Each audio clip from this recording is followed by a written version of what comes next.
1. Hello and welcome to Cabin Fever Radio Novelas.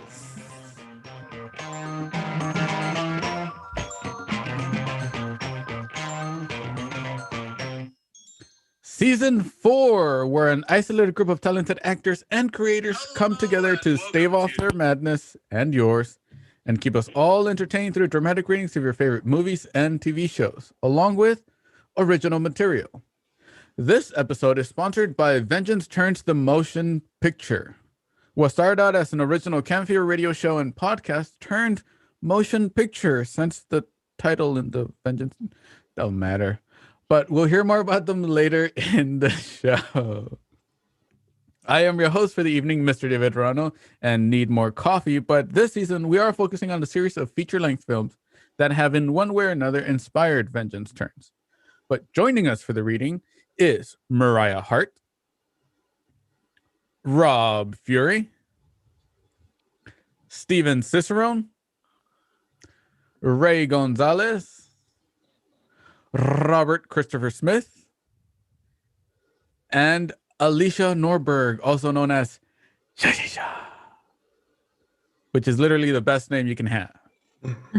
The story that we are reading today is Kill Bill Vol.2, written and directed by Quentin Tarantino.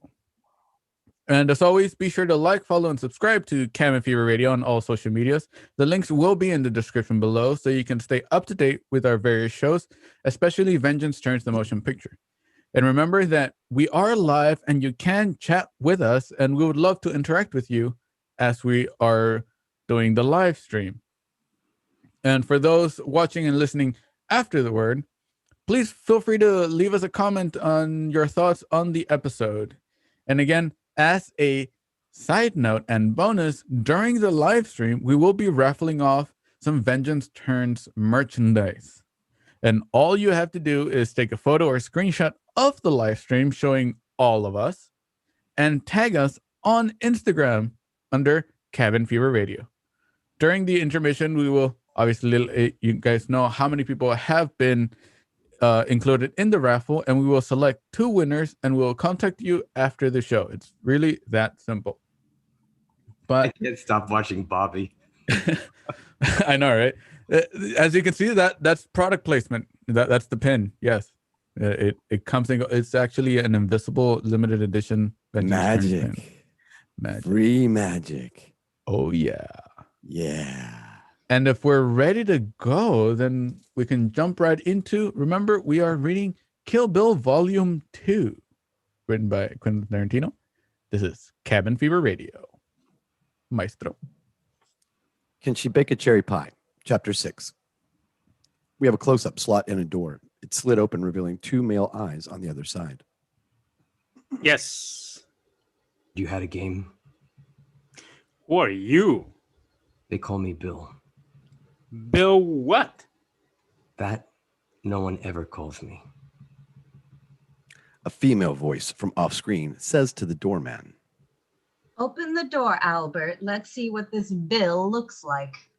The door opens, revealing Bill to the other side of the door. And for the first time to the audience, damn, he looks cool. Interior hotel room, night. Bill looks inside and sees a fancy hotel room converted into a craps game. A craps table has been erected in the middle of the suite. 7 men stand around that table trying their luck. All playing has stopped at the opening of the door. One woman in a beautiful black dress stands at the head of the table. It's her game. Her name is L.F. O'Boyle. Bill stands in the doorway. Albert, the doorman, who wears a tux, waits for L.F. Are you a policeman, Bill? Not anymore. She laughs. Let him play, Albert. Bill steps inside and the game continues in earnest. We now return to the game already in progress. The point is 9, gentlemen. 9 is the point. As Albert frisks him, Bill takes in the room. There are 5 other men, all wearing black tuxedos, all carrying samurai swords, as is Albert, all working for Miss O'Boyle. In his hand, Bill holds his sheathed Hanzo sword, referring to the sword. Albert says, referring to the sword, he I'll says, take that. You'll have to. They stare at each other. Now, boys. Mr. Bill, do you intend to start any shit with that sword? I give you my word of honor. I will start nothing. Good enough for me. I don't really remember who was supposed to be. Mr. Boyle required a $200 membership fee. That's rather pricey. You want to play for free? Go to Vegas. You start now. You'll be there by sundown. Bill takes out a roll of bills that would choke a rodeo bull to death. He peels off 200. I think I'll stay here. I'm thirsty. That way. Bill walks over to the sweets bar. A young woman tends it. Beer. $20. $20 for a beer? High cost of living, shooter. You don't like it? Go to Vegas. You can get a prime rib dinner there for $3.95.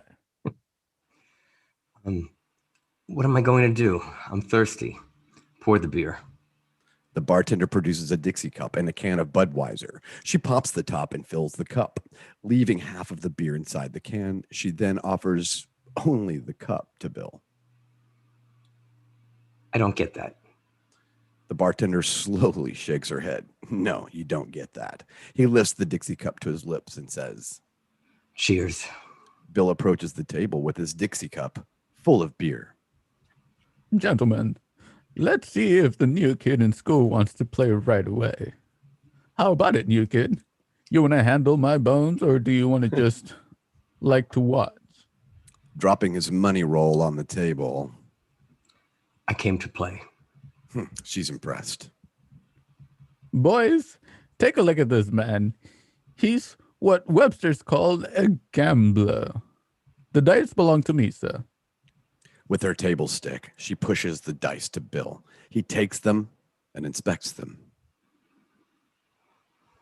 I hope you're not implying anything, friend. I'm not implying anything. Albert starts to move from his position by the door. That did it, fuckhead! You're out the door! LF motions him back to his position. The players watch LF and Bill. And opposite ends of the table trade quips. Bill looks from the dice to LF. You looked me over when I stood in your doorway. I'm looking you over as I step up to your table. If I don't know, I don't throw. Are you satisfied? More or less. I think we're getting into antagonistic relationship. Oh, I'm sorry. I thought you were trying to take my money, and I was trying to take yours. It's just a game. Bill throws $10,000 on the table. The room reacts. If you're game, take my bet, sportsman. Covered.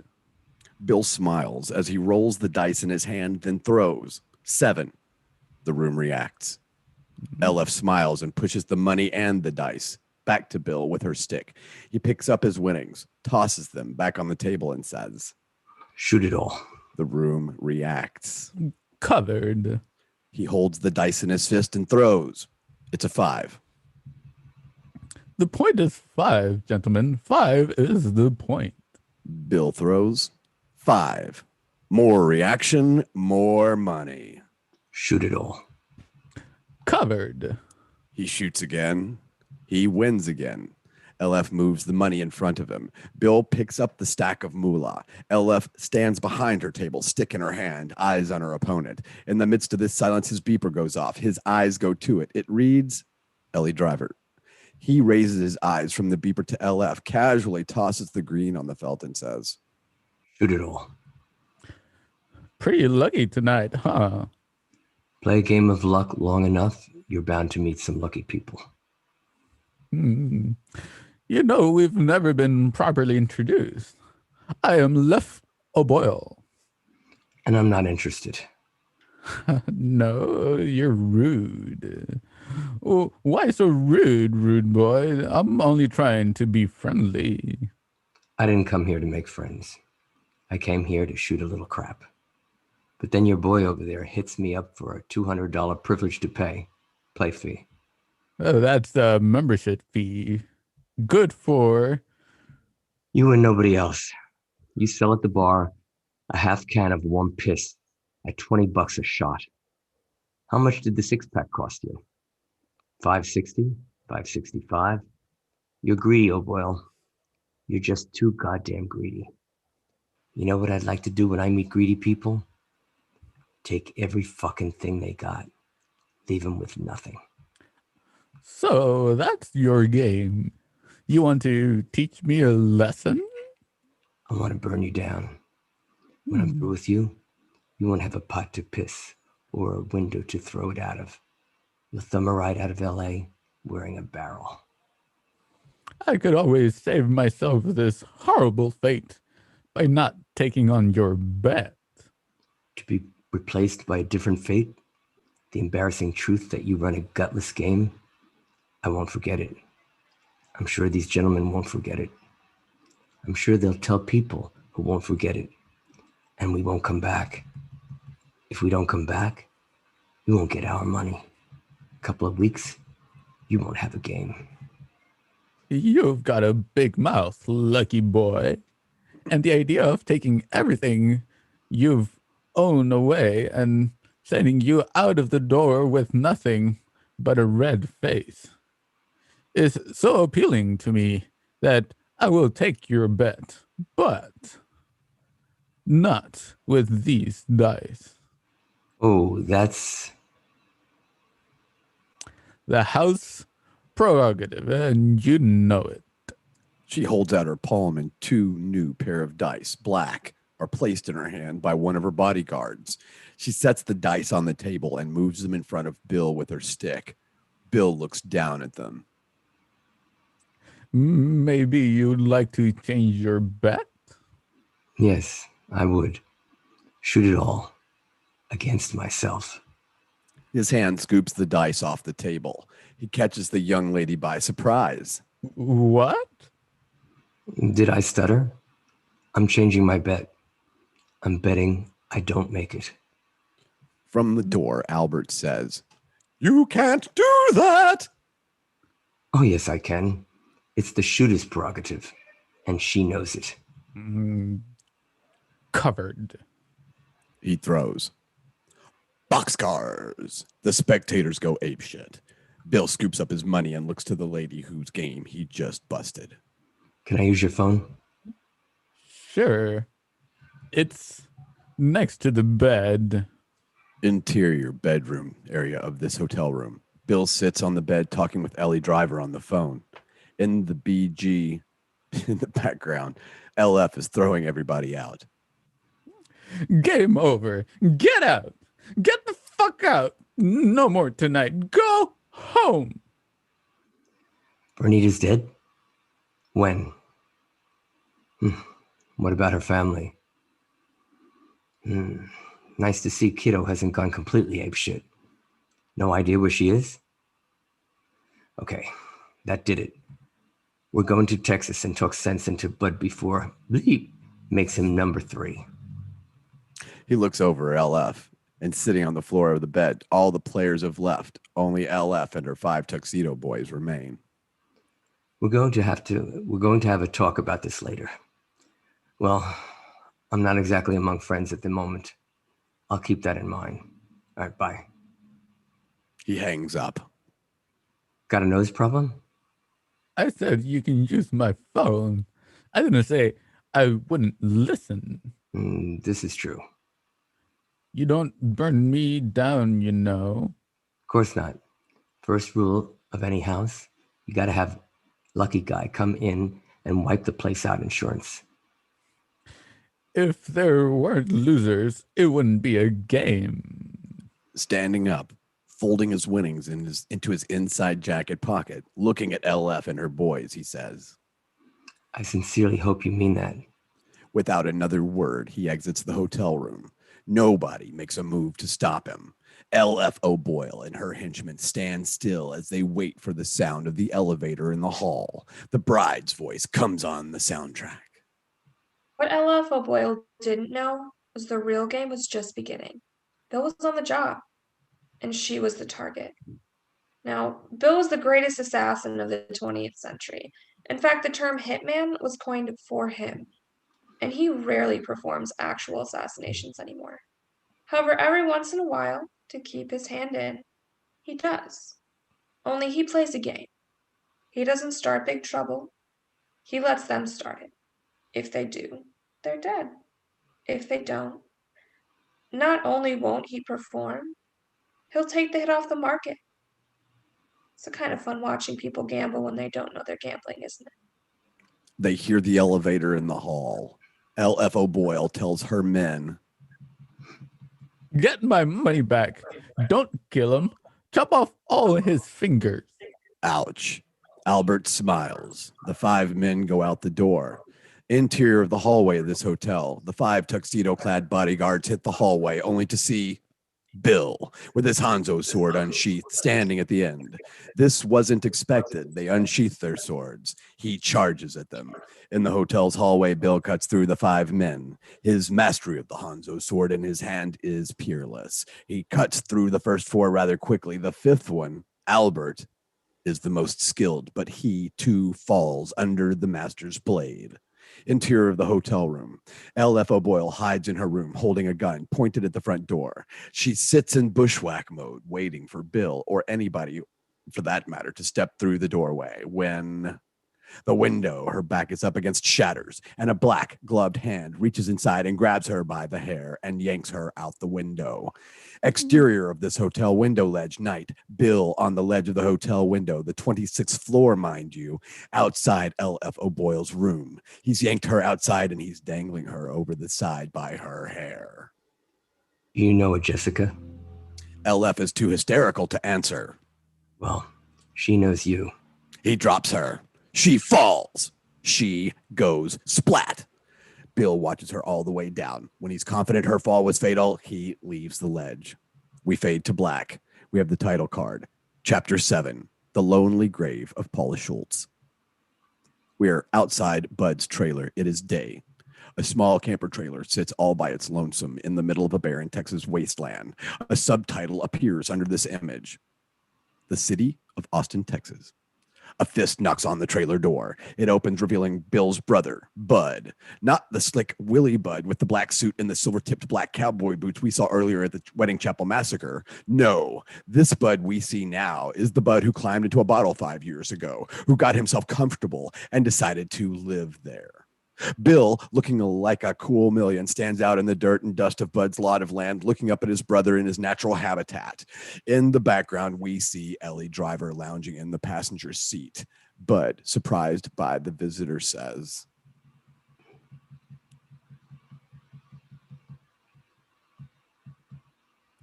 Bud is all upset. He's all fired up, and he says, Great day in the morning, brother. Bill living up to his familiar obligations. How you doing, Bud? Oh, you know my life, Bill. Just made. Oh, hold up. Just mad Russian wild parties and wealthy women. Bud squints into the sun and the woman in Bill's ear. Is that tall, blonde, one-eyed Viking bitch in the passenger seat? It's Elle. Want to say hello? Never said bye. Can't seem to think of a reason to say hi, you know. Insert interior Bill's car. Elle's inside, blasting both the stereo and the air conditioner. She is a waster. She watches the brotherly scene play out through the car windshield. Obviously, there's no love lost between Elle and Bud. What you want to talk about? Are you not going to invite me in? No. May I ask why not? It stinks in there, and that's why. Now, what's so important it requires a reunion? Time cut. We're going to jump forward in time. The estranged brothers continue their conversation. Bud sits in the doorway of his trailer, bottle of Jack Daniels in his hand. Bill stands.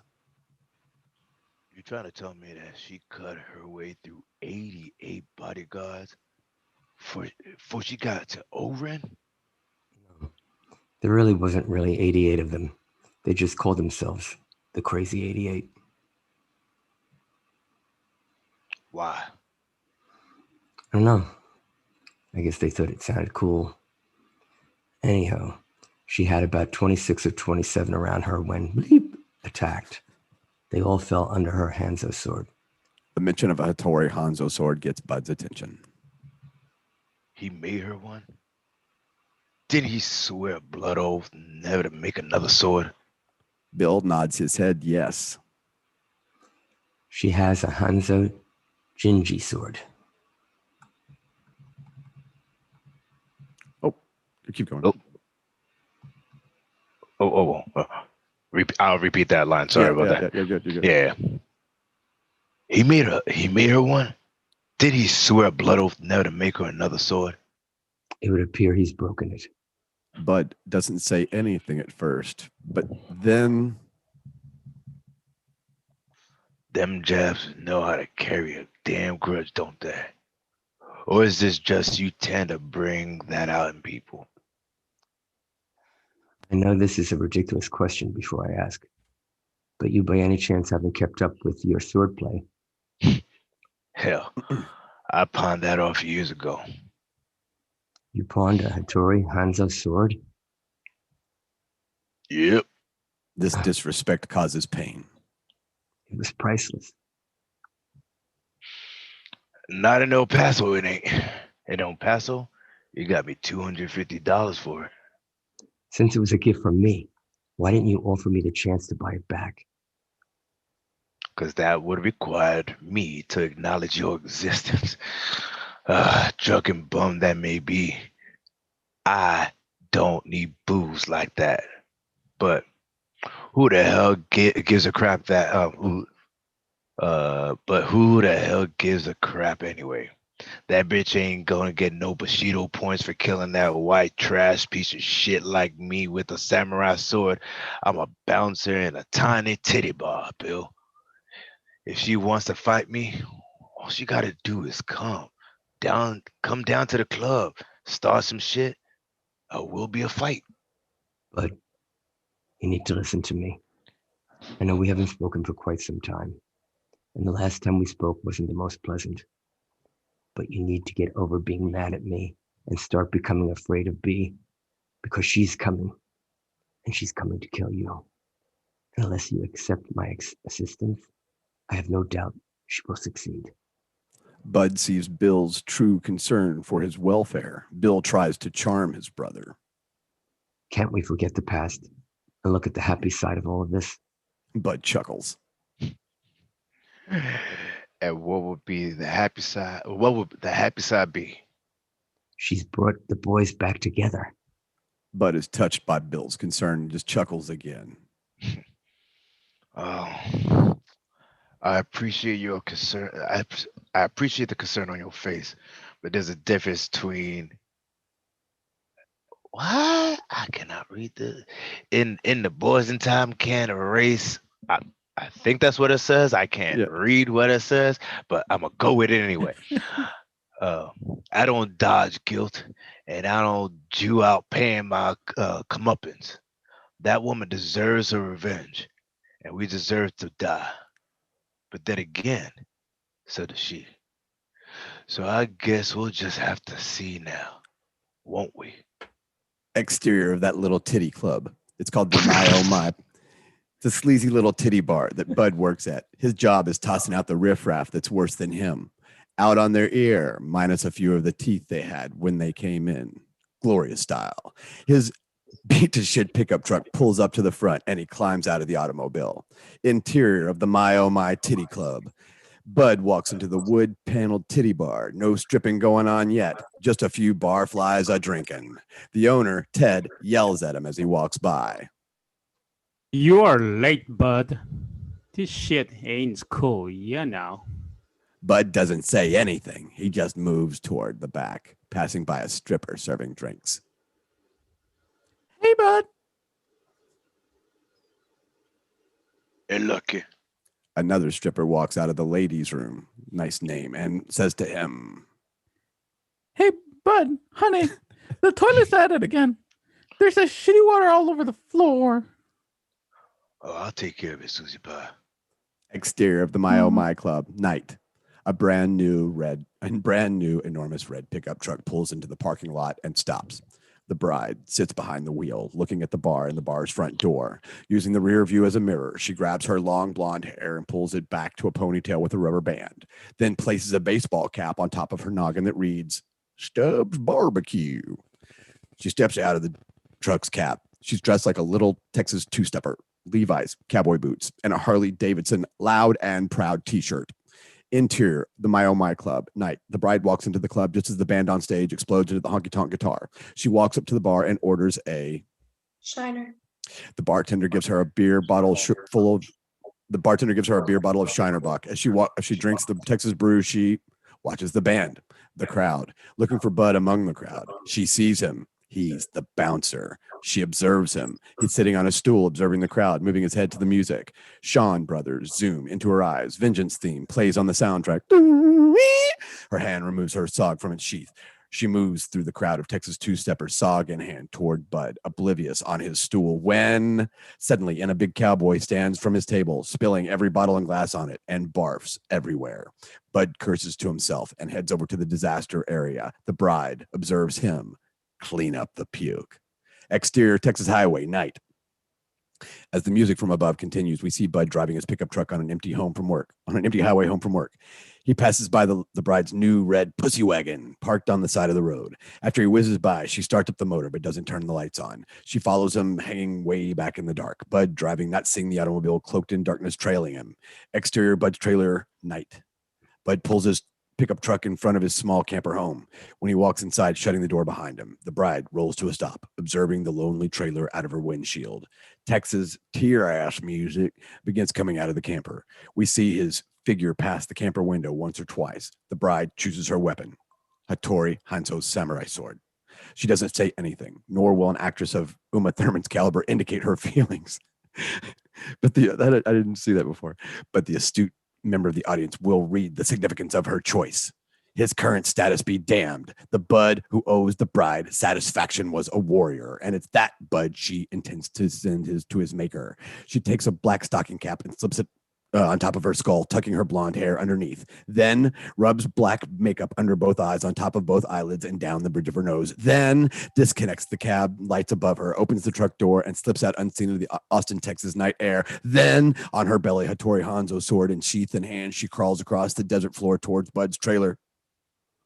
Then, somewhere in the vast outdoors, a cat jumps on a rat. Their fight makes a loud racket. The bride steps and buries her face in the dirt. From inside the trailer, we hear the needle being lifted off the phonograph. From a distance, we see the shadowy figure of Bud looking out the window of the camper. The bride keeps her face in the dirt.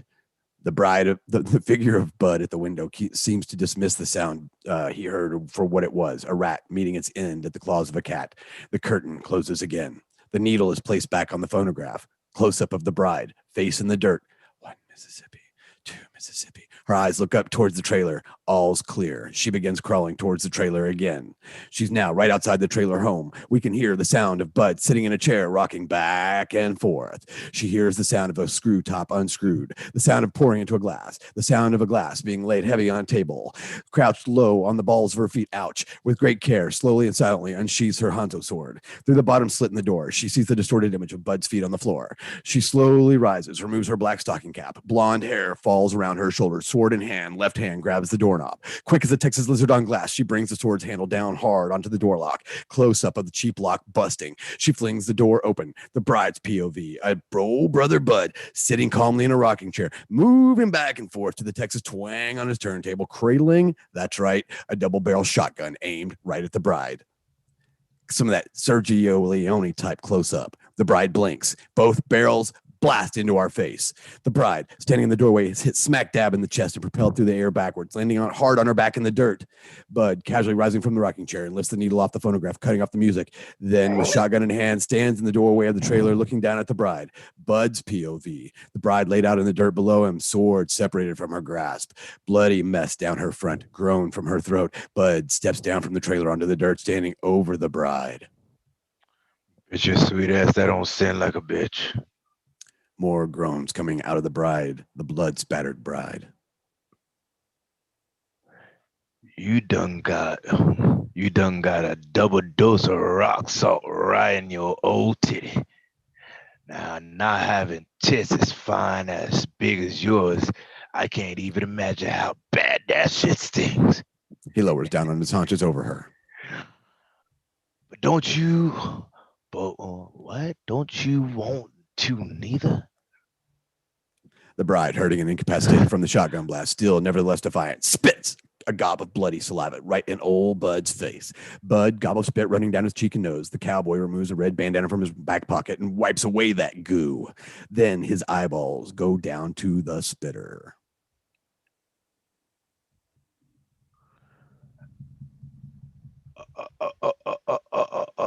I'm assuming the next line is, okay, Bud. That gentled you down, No, didn't no, it? up. That's higher. not it. Now I know. What? All right.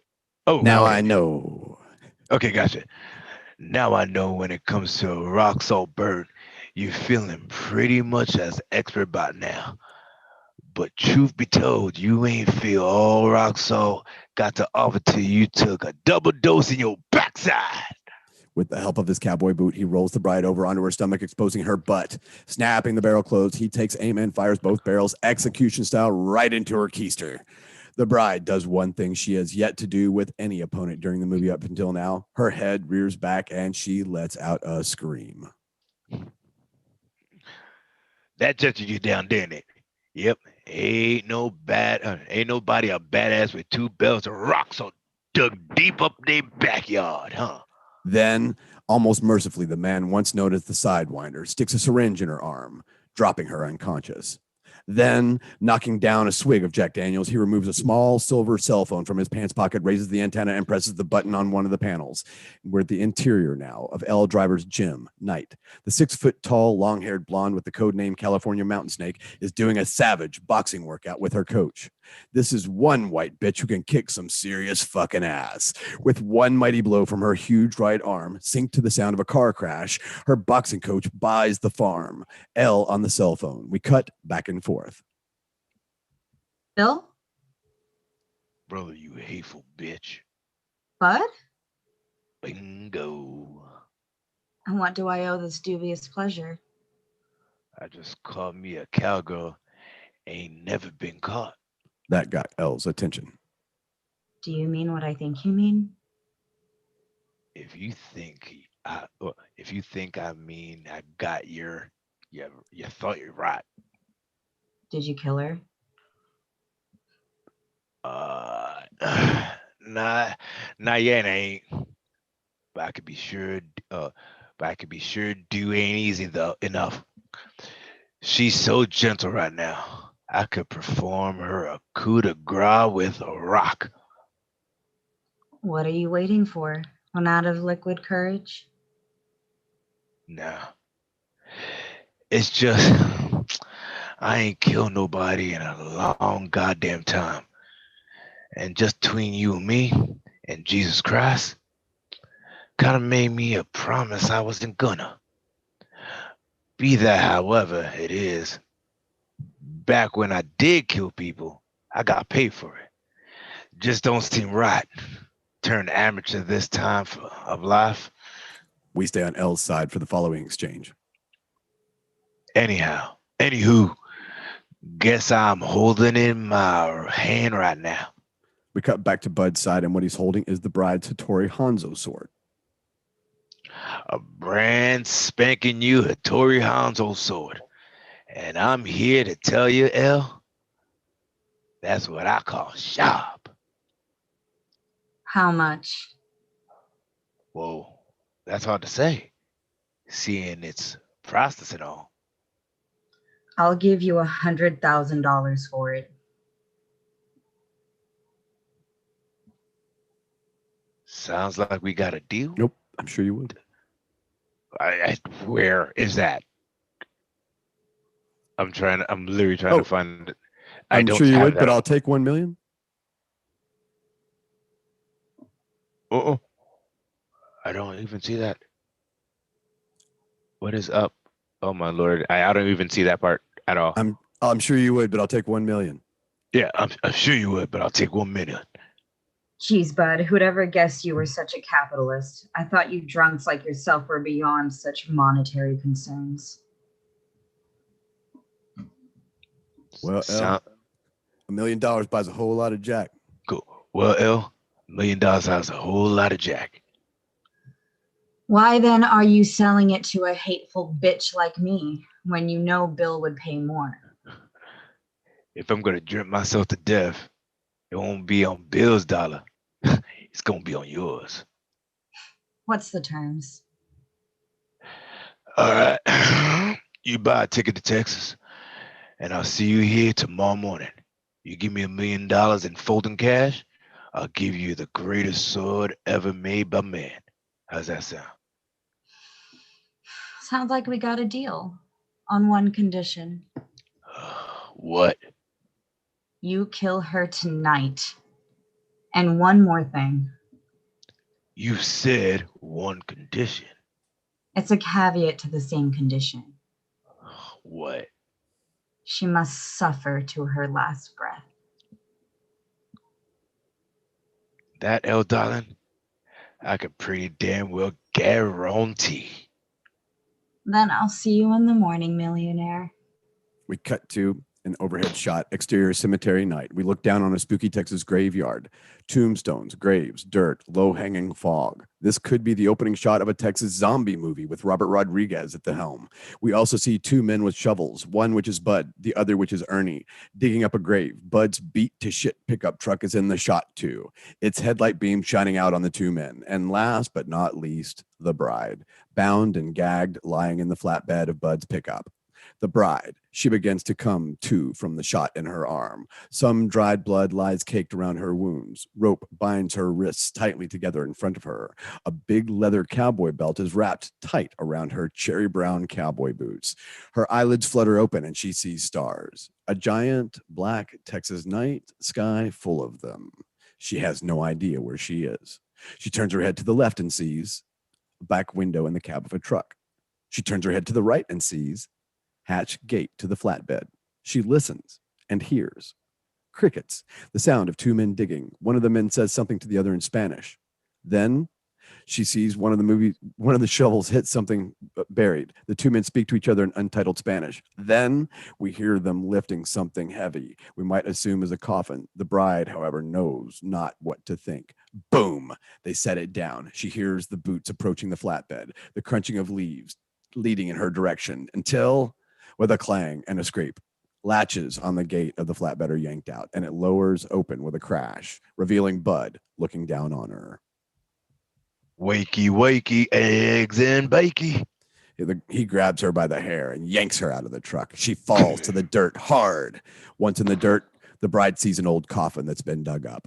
Next to it is a brand new pine box coffin straight out of Fistful of Dollars, and a freshly dug grave with a pile full of dirt next to it. In front, an old tombstone that reads, Paula Schultz. Bud and Ernie stand over her. The bride just glares up at the two tormentors with only the weapon she has left, the contempt of her stare. Bert turns to Ernie and says in Spanish, subtitled in English. Yeah, don't expect me to speak in Spanish or even try to say this in a Spanish accent. So there we go. I'm gonna continue, Bud. All right. Look at those eyes. This bitch is furious. You grab her feet, and I'll get her head. Got anything to say? The bride knows how these fiends derive satisfaction, and she won't give it to them. In America, white women call this the silent treatment. And we let them think we don't like it. This is true.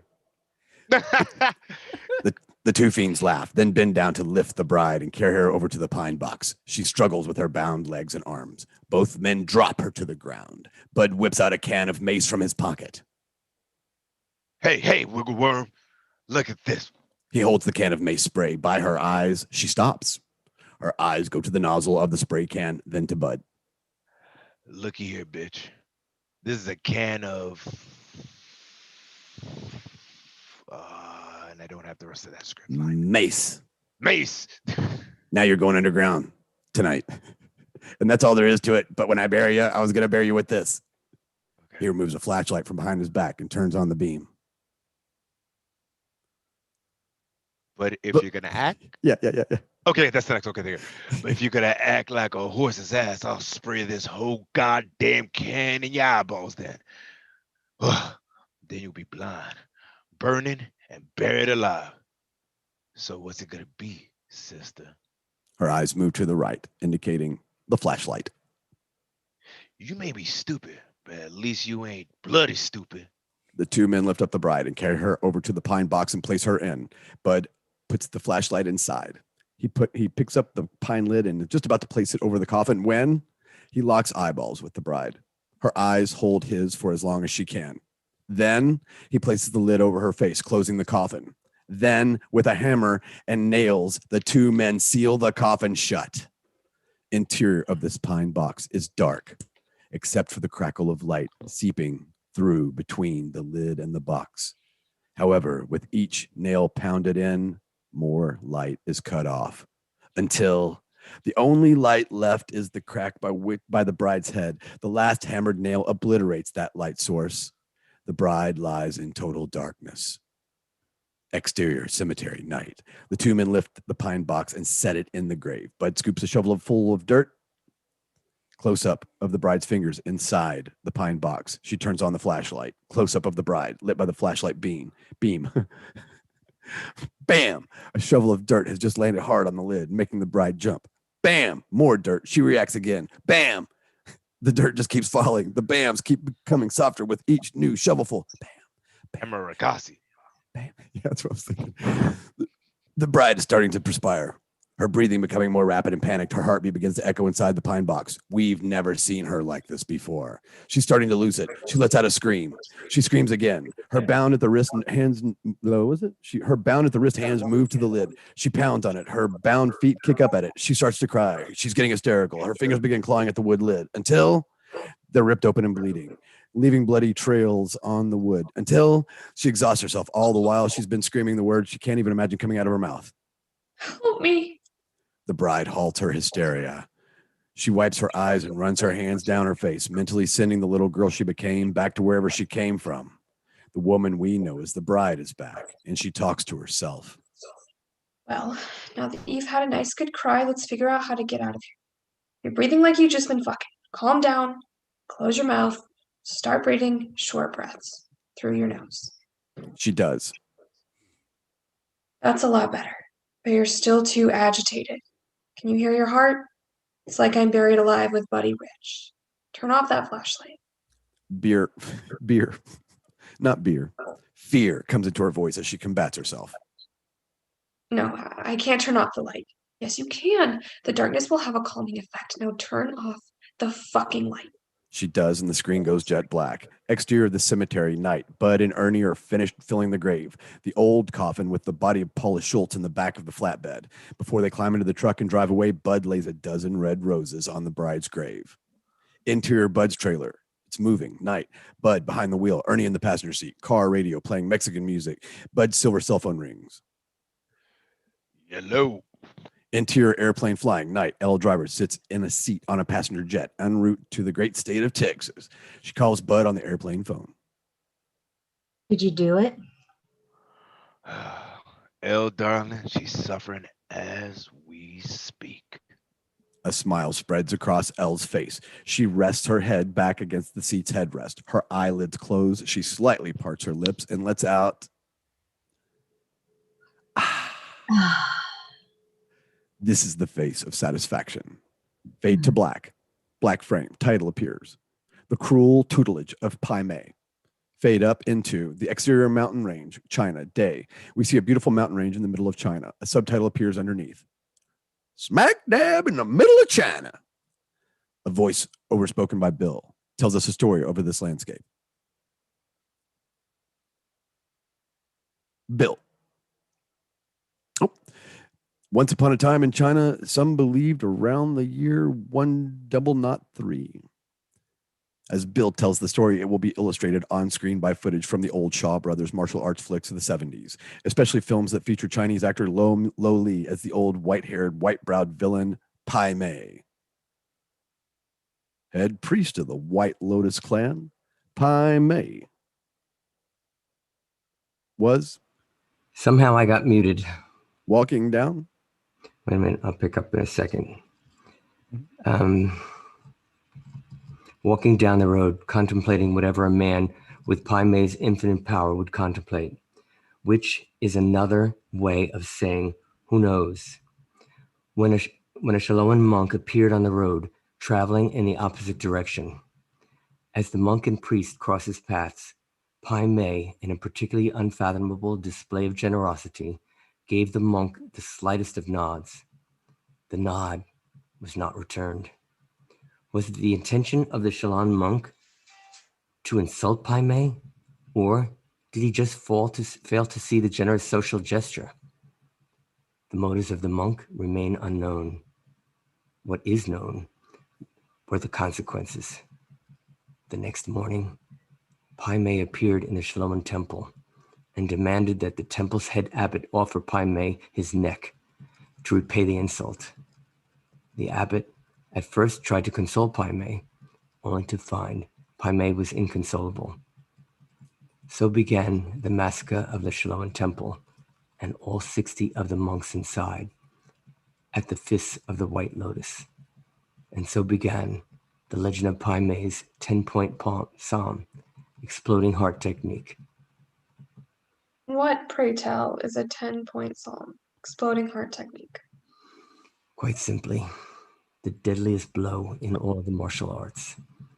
He hits you with his fingertips at 10 different pressure points on your body, and then he lets you walk away. But once you've taken 5 steps, your heart explodes inside your body, and you fall to the floor, dead. We see on screen Pai Mei demonstrate this technique on 5 Shaolin monks, who, after being hit, take 5 steps, and then, as stated, fall to the floor dead. Exterior Jeep moving day. Bill and the bride, years earlier, driving in a Jeep through the mountains of China, en route to Pai Mei's. Did he teach you that? No, he teaches no one the 10-point psalm, exploding heart technique. But he is Nietzsche's psalm personified.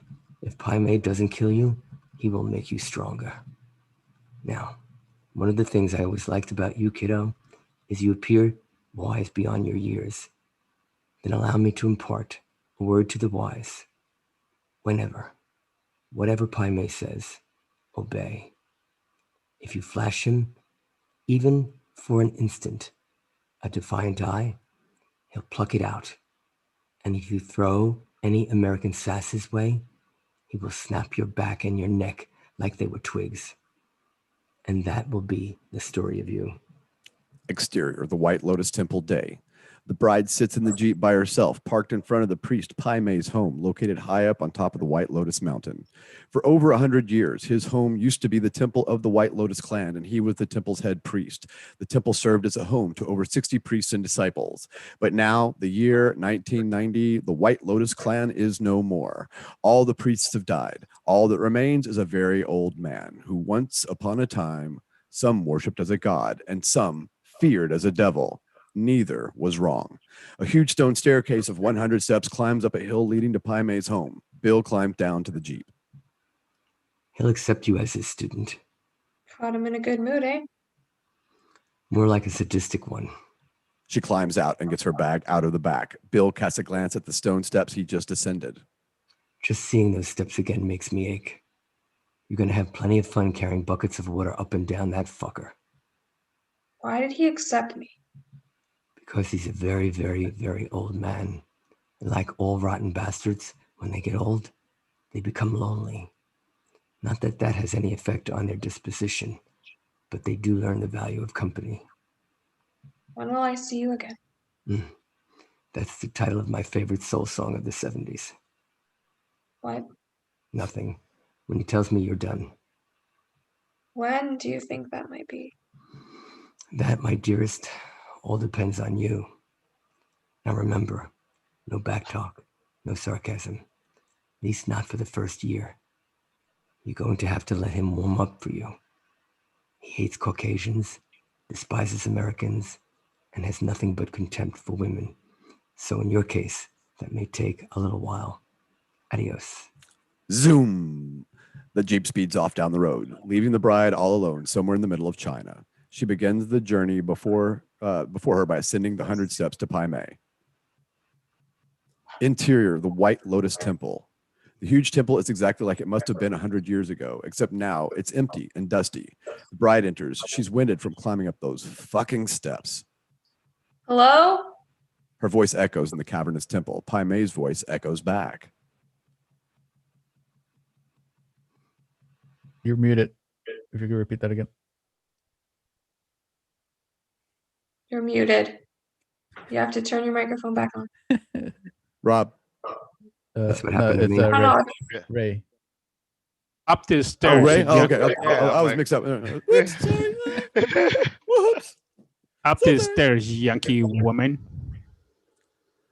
A beautiful but dusty mahogany staircase leads to Pai Mei's private chamber.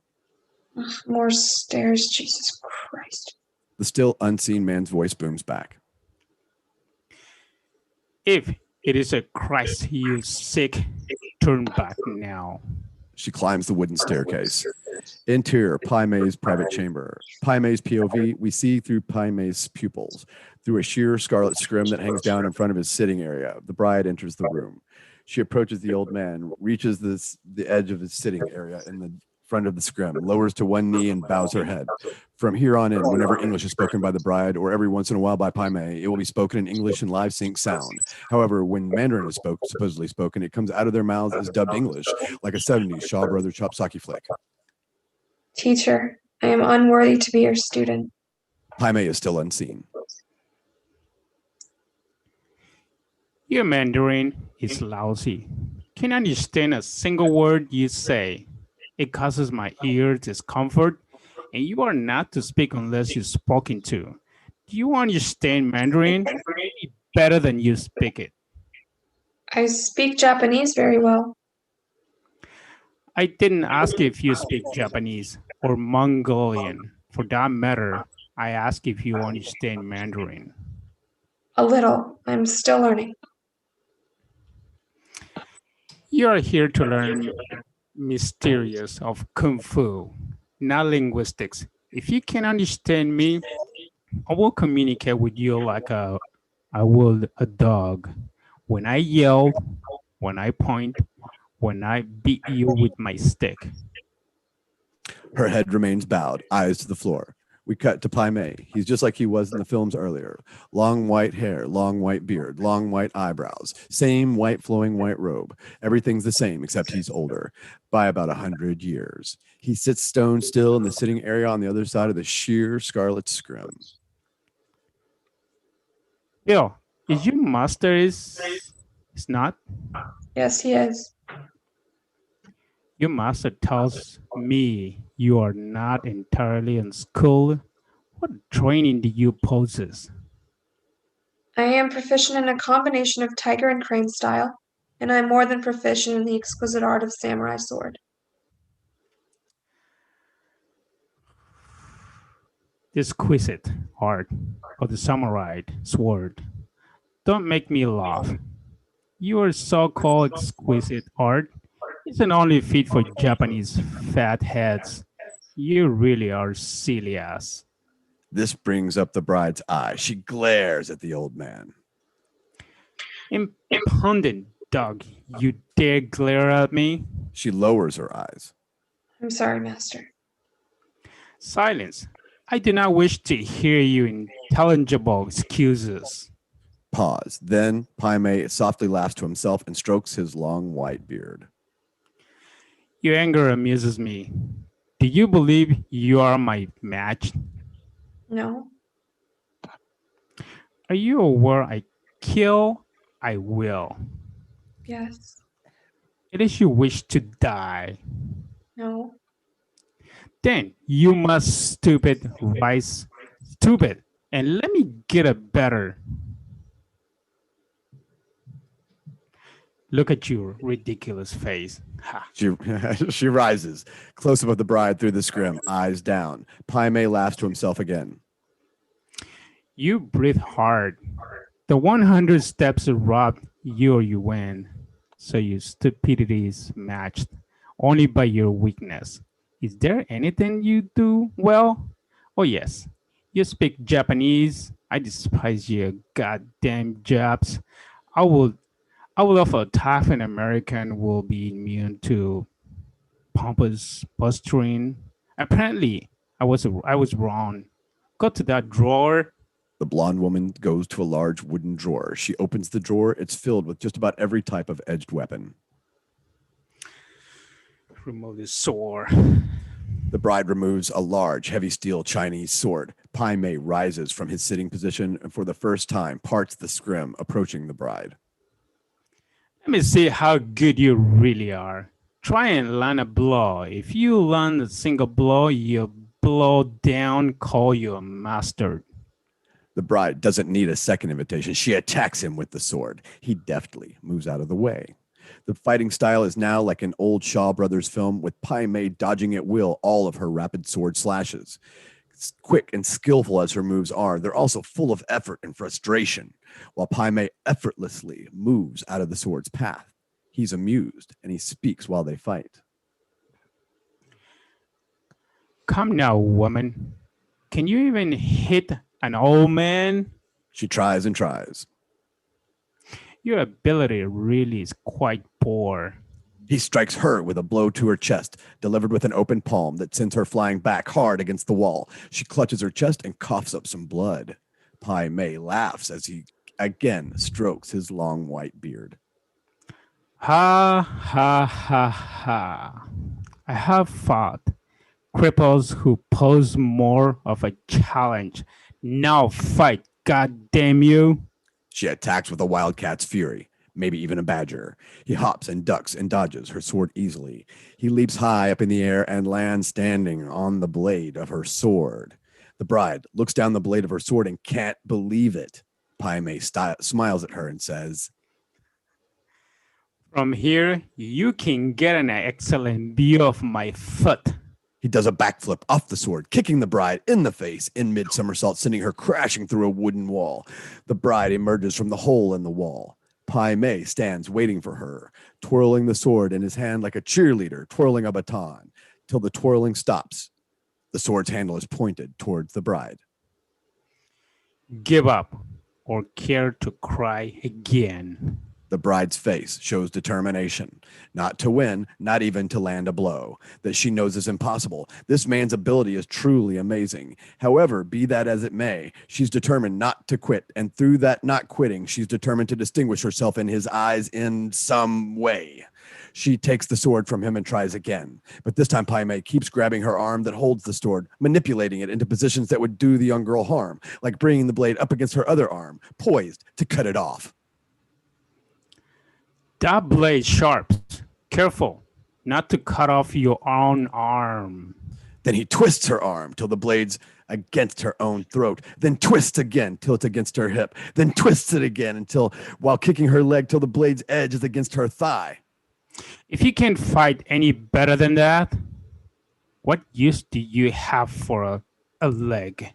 He lets go of her arms. She swings furiously at him. He calmly spins out of the way. Then he kicks her in the stomach, doubling her over. Then he brings the sword between her legs, blade edge against her. Woohoo! Now that really would be a shame. He takes the sword from her grasp, swings once, the blade's against her jugular. He swings twice, the blade's against the pocket of her throat. He swings a third time, the blade's against her woohoo of her woohoo. Your swordsmanship is amateur at the best. That was all for Rob Fury. He tosses the sword in the air, catching it by the tip of the blade. Then, like a mallet, brings the handle down hard on top of the bride's head. She lets out a howl and falls to the floor, holding the lump on her noggin. I'm 150 years old, and you can't even make a break of sweat? He chops the sword in half with his hand. Let's see your tiger and crane style match and eagle claws. Again, she attacks. Again, he eludes. Like a Gordon Liu and Lo Lee film, they do their animal style martial arts dance. As she strikes and he blocks, he yells out, Pathetic. Terrible. You idiot. You should landed that blow. You call that crane enough? I grow bored. With that little effort on his part, he reaches out and grabs her wrist, twists. She's on the floor with her arm stuck out in the air behind her, her wrist still between his fingers. He could literally break her damn arm in damn half. I asked you to show me what you know, and you did not. God damn thing. He twists her wrist. The pain is excruciating. Like an old Yankee woman, the only thing you know how to do is order. In a restaurant, spend a man's money. Ouch. He twists more, and then she cries out. Excruciating, isn't it? I ask you a question. Through gritted teeth, she answers. Yes. I could chop off your arm at will. I think I shall. He raises his other hand to chop off her arm. The bride screams in English. No, please don't. If you wish to speak romantic languages, you come to the wrong place. Please don't cut off my arm. It's my arm now. I can do with what I please.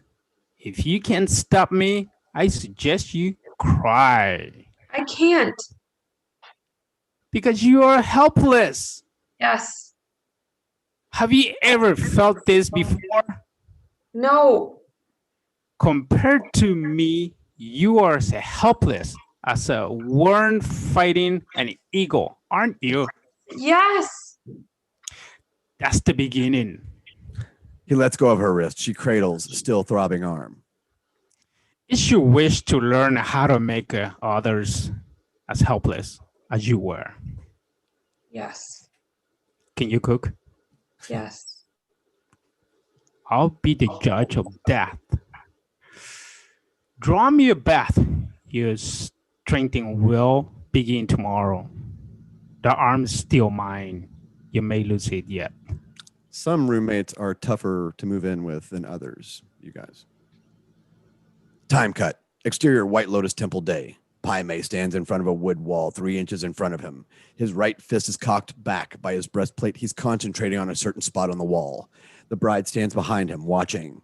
He lets out a scream, and then he puts his fist through the wall. He turns to the new student. Since your arm now belongs to me, I want it strong. Can you do that? I can, but not that close. Then you can do it. I can put my hand through that at 6 inches. And you could shoot on a man from a rooftop with a scoped sight, a rifle, if you so desire. But this is not what I ask. What if your enemy is 3 inches in front of you? What did you do then? Crawl into the ball, or do you put your fist through him? He hits the wall again, leaving another hole.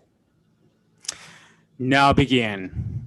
The bride takes her place in front of the wall. She hits it, only managing to stain the wall with blood from her scraped knuckles, and then again, and again, and again.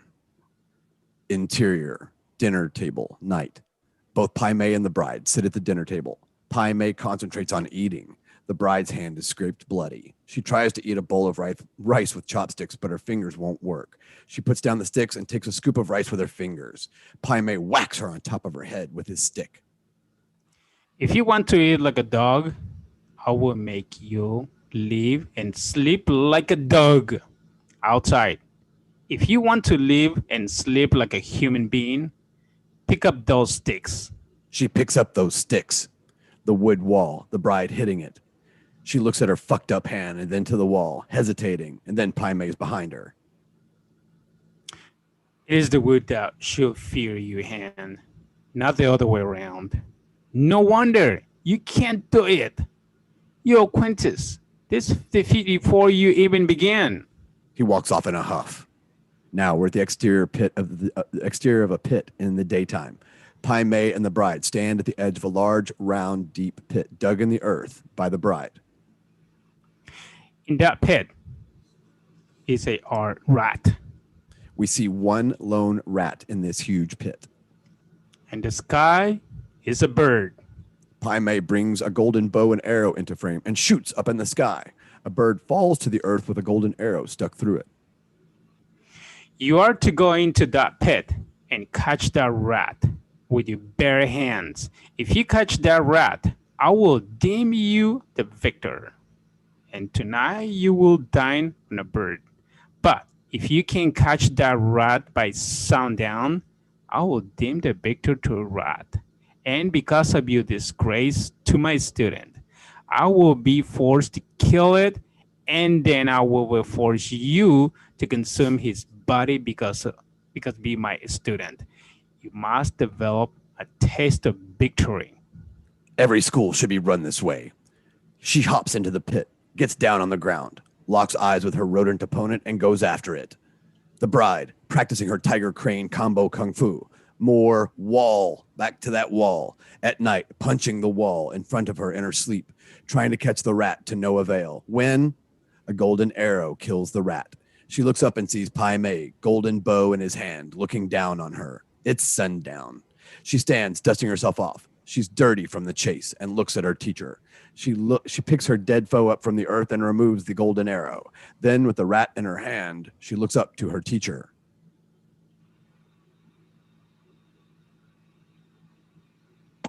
I acknowledge defeat at the paws of this rat. However, I will not eat this filthy vermin. What I will do is consume his victorious heart. She rips open his chest and plucks out its little heart. That's gross. But tomorrow, you kill a big bird. She pops the tiny rat heart in her mouth, like I said. Yum, yum, yum. She really likes it. Pai Mei, looking down on her, says, How does your victory taste? Bitter. We do a Shaw Brothers zoom into a close-up on Pai Mei. He gives an affirmative nod and a grunt. The bride's fist goes through the wall. Wow. Interior Pai Mei's private bathroom. Day. Pai Mei splashing by himself in his huge bathtub when he hears a noise. Woman, is that you who disturbs my meditations? She answers from outside the door. Yes, teacher? Enter. She does, bowing to one knee. What news do you find so worthy as to disrupt my bath? I did it, teacher. I put my fist through the wall. Time cut. Pai Mei and the bride looking at the hole in the wall. Very good. Will you care to demonstrate? She moves in front of the wall, takes her position, her right hand in a fist locked and loaded into position. With her left hand, she reaches out and touches the wall where she'll strike, like she's transferring her energy into the wood. She removes her left hand and strikes. She hits it hard, but her fist doesn't go through. Her eyes sneak a look at the old man, who wears no expression. I think you watching me is making me nervous. Not only that, it has you speaking before you were spoken to. Try again. She does. And when she does it all the way, baby. Close up of Pai Mei as he says in English. Impressive. She immediately goes down on her knees. Thank you, teacher. You still fight better than you speak? Finally, a woman who understands what is important. Then he moves the wall 1 inch in front of her. Begin again. Then the old man leaves to finish that bath. He likes his bubbles. The blonde gal begins again. Fist against wood, no effect. Starting all over. Cut to back to that coffin, 6 feet under. Pitch black. The flashlight beam turns on. Close up the bride in her profile. Her breathing is now normal. We can hear the soft beat of her heart inside the pine box. Buddy Rich is gone. Her composure is back. Taking the flashlight, she shines the beam on the lid above her, along the line of the coffin's rim and the lid where many nails meet, then down to her red cowboy boots bound by a leather belt around her. Raising her knees as much as the coffin will allow and wiggling her feet, she slips her bare feet out of the boots and the belts binding to Quentin Tarantino's great pleasure. Then using her bare feet, then bound at the wrist hands to pass one of the boots up to her. When the red boot is in her grasp, she turns it upside down. A straight razor falls out because she's a bad bitch. Opening the razor, she slices through the ropes that tie her wrists till both hands are free. She positions the flashlight so its beam shines on the coffin lid. The lid's about 1.5 inches from the tip of her nose, about 3 inches from her hand. Then, as combat drums begin to beat on the soundtrack, she begins to concentrate. Her eyes focus on the wood above her. Her left hand reaches out, touches the pine, passing her energy to it. Her long white fingers ball up into a fist, and that fist begins striking the coffin lid above her, and we understand this flashback in its entirety. With each strike, she lets out a karate scream. Again and again. Her fist smashes into the wood, leaving blood on the lid. Again and again. A crack in the lid. Again. Dirt begins to sift through the crack onto the bride. Again. More dirt. Again. Even more dirt. Again. Then lid smashes and dirt purrs. The lid smashes and dirt pours, not purrs. It purrs into the coffin like water. Then, through 6 feet of dirt, we watch the bride dig, climb, swim, sprout, burrow through the earth like a sprouting plant and a burrowing mole combined, clawing for surface air. An exterior shot, Paula Schultz's grave, night. A shot straight out of an Italian horror film. We see the tombstone of Paula Schultz and the mound of dirt over her grave when the bride's hand breaks the surface. Then, like one of those Fulci zombies, claws, digs, and pulls herself from Mother Earth's womb. Once extracted from her almost final resting place, she rolls over onto her back, exhausted. She drinks in the night's air as if it were gulps of water. Dirt is in, on, and under every crack, crevice, and wrinkle on her body. Oh, damn. She looks like a beautiful sculpture made out of dirt. Interior of a diner. Night. A Texas diner across the street from the graveyard. A young soda joik stands behind the counter waiting for a customer. When he sees something approaching from the restaurant's big picture window that makes him look twice. Could it be a zombie? No, it's Uma Thurman. Soda jerks POV. Through the picture window, we see the bride emerge from the Texas night and walk towards the diner looking for all the world like a 6-foot-tall female version of the Peanuts character. Pigpen. With each of her footfall, the smaller mushroom cloud of dust comes off of her. The dirty blonde walks into the diner, sits on a stool at the counter directly from the soda joik, and says, "I'd like a glass of water." And we fade to black. And on that quick note, this episode is sponsored by Vengeance Turns. I have to, lately with all the different technology that's happening, we are going to take a quick little intermission break. But again, let me tell you a little bit about our sponsor, Vengeance Turns the Motion Picture. In partnership with Cabin Fever Radio, this film went from an audio podcast to the big screen.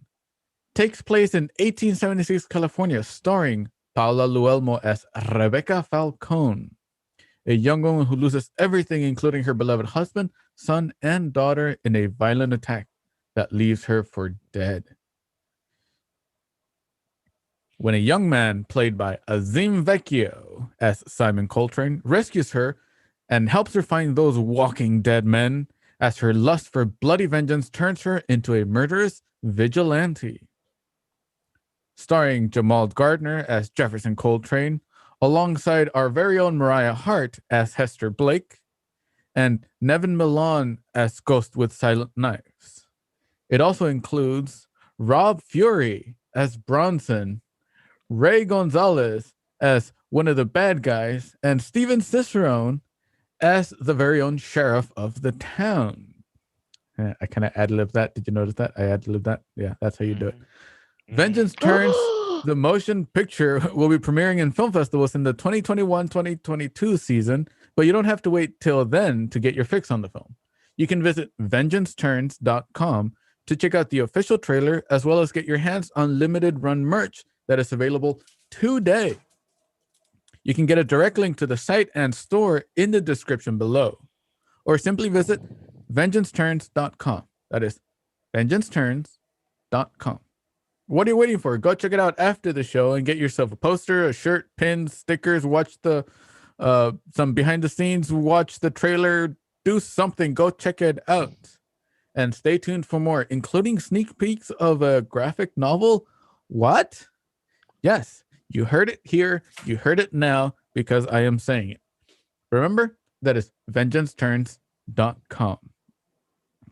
And on that, we are going to take like a quick little intermission break. We'll probably be back at 3:30 or so. But to give you some important news on Vengeance Turns, I'm going to kick it off to Rob Fury. I was like, the first person I saw, I was like, wait, what? Rob, do you have anything to say? No. Take it over, Rob. Take it over, Rob. Take it over. Just literally talk about Vengeance Turns, or what do you guys want me to talk about? I will fill up some time. Like, what do you guys want me to talk about? Like, do you collect comics, Rob? Do I kill comics? No, I don't kill. You collect them. Oh, absolutely, I collect comic books, not people, not comics, like not comedians. Comic books, yes, comic books. Oh, no, he did. Yes, I do collect comic books. Do you kill comedians, Rob Fury? Confess on the air right now. The funny thing is that I was actually looking.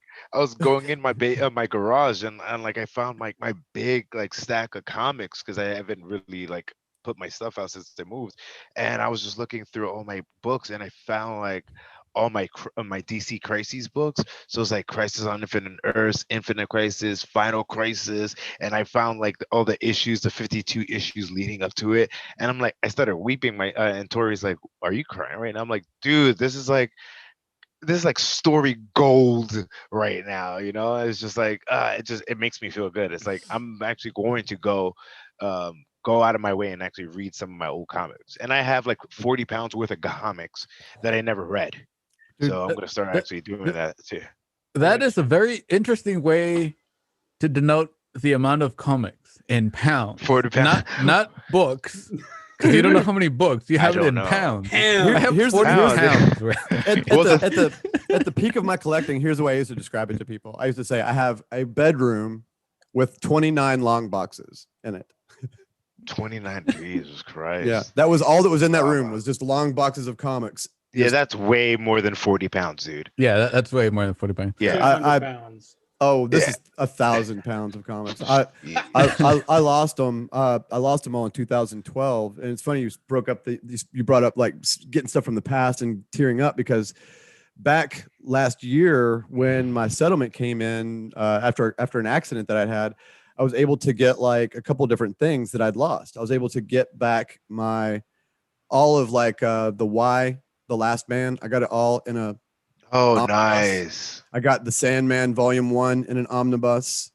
I ordered all of my old Invisibles. I found a guy on eBay that was letting his whole series go, minus like 3 books, and I found those easy.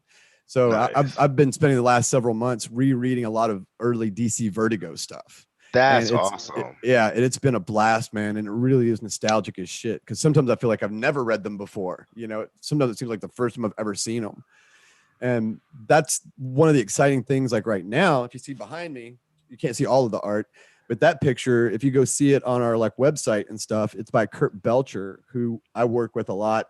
We're both from Kentucky, although we've never met. He's still in Kentucky. I'm in California.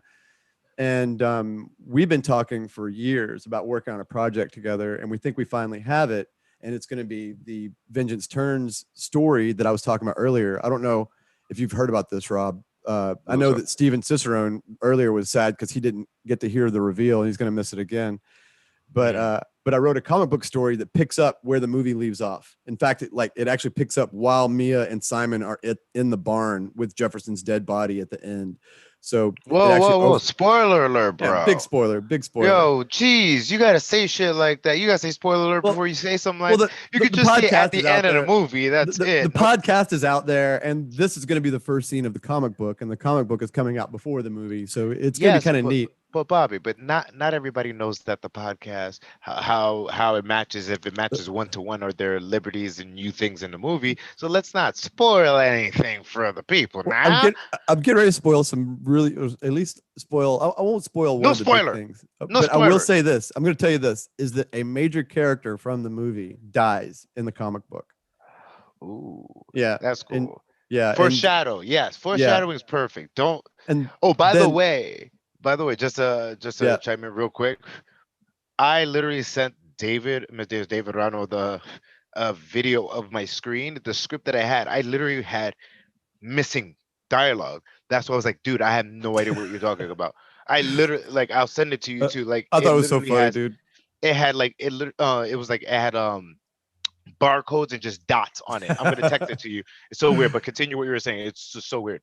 I thought it was funny. There's a couple of times when people dropped out. I thought it was funny, but yeah, I had no. the same problem with my script. It seemed that at one point I was on mute. I don't know how it happened, and I didn't do it. And I'm wondering why you're reading my lines, and I'm saying, "What's going on?" And then I started doing it all slow. I'm like, see if he's gonna come back. I'm like, let's see. I said, "What the fuck is happening here?" So yeah, it's just so weird. But today's big reveal, now that Steven's back, and yes, he's back. Before we go back on that into the reading and everything, is that we are 100% planning on releasing a comic book. It's not just a comic book. It's going to be an original graphic novel. Wow. And it's called Vengeance Turns, Explosions of Truth. And that's the name of the first story in it. And it's so what it's going to be is a graphic novel, which for people that don't know, is kind of like a thick comic book, like a comic book in almost like in a novel form. Probably about 60 to 70 pages, something like that. The first story in it will be a sequel to Vengeance Turns. Or if you like, it's a bridge between Vengeance Turns, and if there is ever a sequel, this would be the bridge that connects them. And so you find out in the movie, you see Delicate Poison get shot, spoiler alert, but you don't know if she dies. You find out in the comic book what happens to Delicate Poison. You have to say spoiler alert before you say it, Bobby. Before, dude. But you also find out, not Delicate Poison, but you do find out that a major character dies. Maybe it is Delicate Poison. How's that, Rob? But a major character does die in the comic books and in this comic book. And you also find out, and this is something I was saying earlier, and I'm going to put this out there totally in non-spoiler format, but in very big tease, Rob, is that you find out in this comic book that two of these characters, there's a hint that they likely end up married. Oh, wow. Yeah. One of the characters makes a comment directly about it to the audience. But ladies and gentlemen watching, you won't know until the graphic novel is done. Wow. So you mean to tell me that the sheriff and Ford married? They were never. No, well, the sheriff and his wife were actually never legally married, and so there's a big ceremony. Mia is over top of it. Mia has had it with the sheriff being such a pussy. And so she comes in and she's like, "You're going to marry him, motherfucker. And I am like the high priest." And she's got this new voodoo religion that she's made up with the lost people. And she like, you know the truth. We know the truth, Bobby. She chants and waves her hands. And then at the end of it, a flash of light and you're married. Dude, we know the truth, Bobby. But we know that the graphics. We know Hester really married the sheriff in a secret wedding. We know it. We know the sheriff got some ulterior motives. I'll tell you this: both it is true that a lot of people don't realize it, but there's a secret that the sheriff and Hester both were kind of sleazy back then. They both were probably slutty to put it in the modern language. That's what I'm saying. Like I'm sure they got around. around. They had something. They got around. Love it. I think we both could do the slut thing. Yeah, no problem. You can't put two. You can't put two sluts in the same town and figure their paths aren't going to cross. Unless we have some kind of an agreement. I love how, and he said it was such a straight face too. I love it. He's like, yeah, we could do the slut thing. The town is very small, so if you put two sluts in a small town, true. So who's doing the graphics on a comic? So you can't see the art very well behind me, but the story that I wrote that I was just telling you about is going to be by this guy, Kurt, that drew this. You still can't see it great, but I know what to do. I'll just do a screen share by Kurt Belcher. Let me do that. Let's do that. And so Kurt Belcher, one of my friends from Kentucky, will be doing the art on it. On this story, and let me pull up a picture that he's done for Vengeance Turns. This was kind of like right before the movie. He did this picture. I'm going to show you guys. Hold on. So Kurt's done a bunch of sketches and drawings for me and David as we've been working on this. I would get up ideas and like text Kurt Belcher in the middle of the night and say, "Hey man, could you make this picture for me?" And he'd be like, "Sure." Then he brings it to life. Yeah. And so here I'm going to share my screen. I'll show you guys this picture. He did this when we got back from the movie. Is that gonna be one of the movie posters? Yeah, it probably is gonna be like some kind of alternate poster or something. Yeah. That looks sweet. Talent. But this is variant poster. That's sweet. Yeah. And this is based on the actual. This is Paula and Jamal. Yeah, we could see their faces in there. That looks freaking awesome. Very vivid. Yeah. Yeah, and so let me see if I can find another one. This is very exciting, Bobby. This is really cool. It really is. And Yeah, so, that's really good news. Like you said it. I mean, that's really good news. and me and Rob were talking right before you came back on, Steven, and we were talking, we're both comic fans. We've both been comic fans our whole life. And so this is something that for me is like fanboy, you know, it's not just from the level of the movie and as a writer, this is like the little kid in me getting a wish fulfillment. Do you know what I mean? There are a lot of comic people fans out there. People don't realize. I mean, probably the percentage of the population is a lot bigger than we think. I think that definitely the appreciation of it is bigger than we think. And, but it's like, I think that sometimes the world of comics seems like kind of impenetrable to people who don't collect them and they don't know where to start. Right. And that's one of the reasons I have another show that's called Comic Book Corner, because I give people recommendations on that show of comic books that they could read, and not just like an individual book, but like long runs. And that way they can figure out if it's something they really are into or not. When did comics first start? Does anybody know? Comics, dude. Well, way comics before have 1938. dude, but literally, you go back to if you talk about graphic illustration, it goes back to literally like pre-hieroglyphic type stuff. Like you know, drawings. Yeah, when you look at it that way, that's pretty. But comic books as an American art form, it goes back to like World War I, World War II, and mostly comics back then were put out to like they were like the original comics in our country were usually like given away as freebies with like American soap and stuff like that. It was something for moms to give their kids to keep them busy and shit. Yeah. And that's where a lot of comics started in our country. Here's another picture that Kurt did, you guys. Let's pull this up, share the screen. There we go.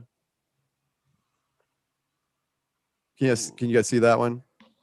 Is that well, no, that's not me. That's not me on the ground. Okay, cool. No, that's actually Gomez on the ground. Okay. Yeah. I was like, oof. And this is right before we made the movie. Actually, Kurt did this one. So what he did imagination. Somewhat based on Paula, not exactly based on Paula, but somewhat based on Paula there. And then but that's just super groovy, right? I just wanted to say something so stupid right now. I'm like, yo, why does the drawing like put the drawing back up? Okay. I was like, yo, her breasts are like cockeyed. It's like one breast is going this way, one breast is going that way. Different directions. Yeah. Well, she's in action for one. Yeah, I know. That's what I was saying. It's so interesting that he actually drew it like in movement. And I was saying, I don't know if you've met Paula, but yeah. And also, this other one's in shadow. See, so yeah, she hasn't had a mastectomy or anything. This is like this is straight up. Jesus, Bobby. I'm just saying. I'm not saying that there's anything good or bad about it. Trying to be technical. I'm being technical. Yeah, I'm just I'm pointing out the technical intricacies of the photo of the pictures that were scribulated by my friend. True. Well, to tag on to what Steven was saying. Bobby just says he's gonna do something. He gets it done, bro. Mm-hmm. He gets it done. Determined, because I mean, you take that script goes way back too. I mean, Vengeance Turns. I think like 4 years or so in the making. He was determined to do it. He did it. Me and Amanda were writing comic book stories from the beginning. What we kind of did at first was anytime we came to a point where we were coming to decisions about things that had happened to the characters that wasn't in the movie, I would always say, let's just write that as a separate story. I want it to be canon. Let's write it. And so we wrote all those separate stories. And now here's the big teaser for next week, because I wanted to relate this to the comic book thing.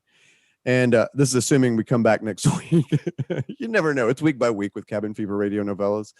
But next week, we have been talking to, this will get Rob's attention, an artist who is a name artist that works for DC Comics, that has drawn one of the most famous black DC superheroes. I'm not gonna tell you because again, spoiler. But no, it's not Alex Ross. But this is just a regular penciler. I wish it was Alex Ross. Who is going to do the story about Jefferson Coltrane that's called Deadly Truth in our graphic novel. Kurt's doing my story, and this DC artist is doing a 6-page story for us. That's freaking awesome. Name brand DC artist who is well known for having drawn one of DC's most important black superheroes. And that's all I'm gonna say. Black superheroes. So you're looking at either big wow. There's only a handful. It's either Green Lantern. Only a handful, right?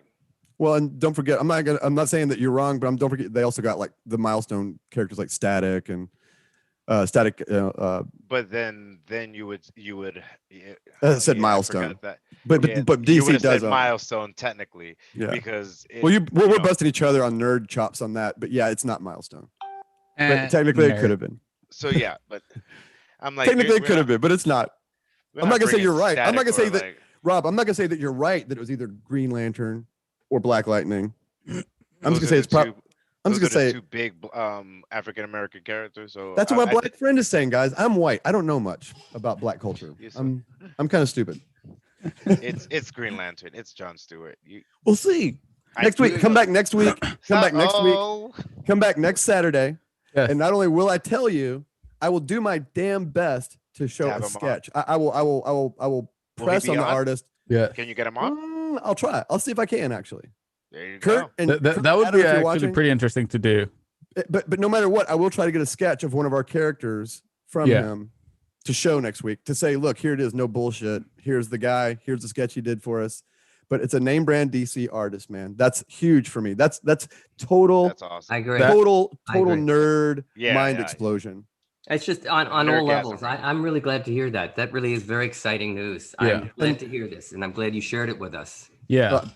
No, thanks, dude. I'm glad you're excited, man. Because again, I don't know how people that aren't comic book nerds.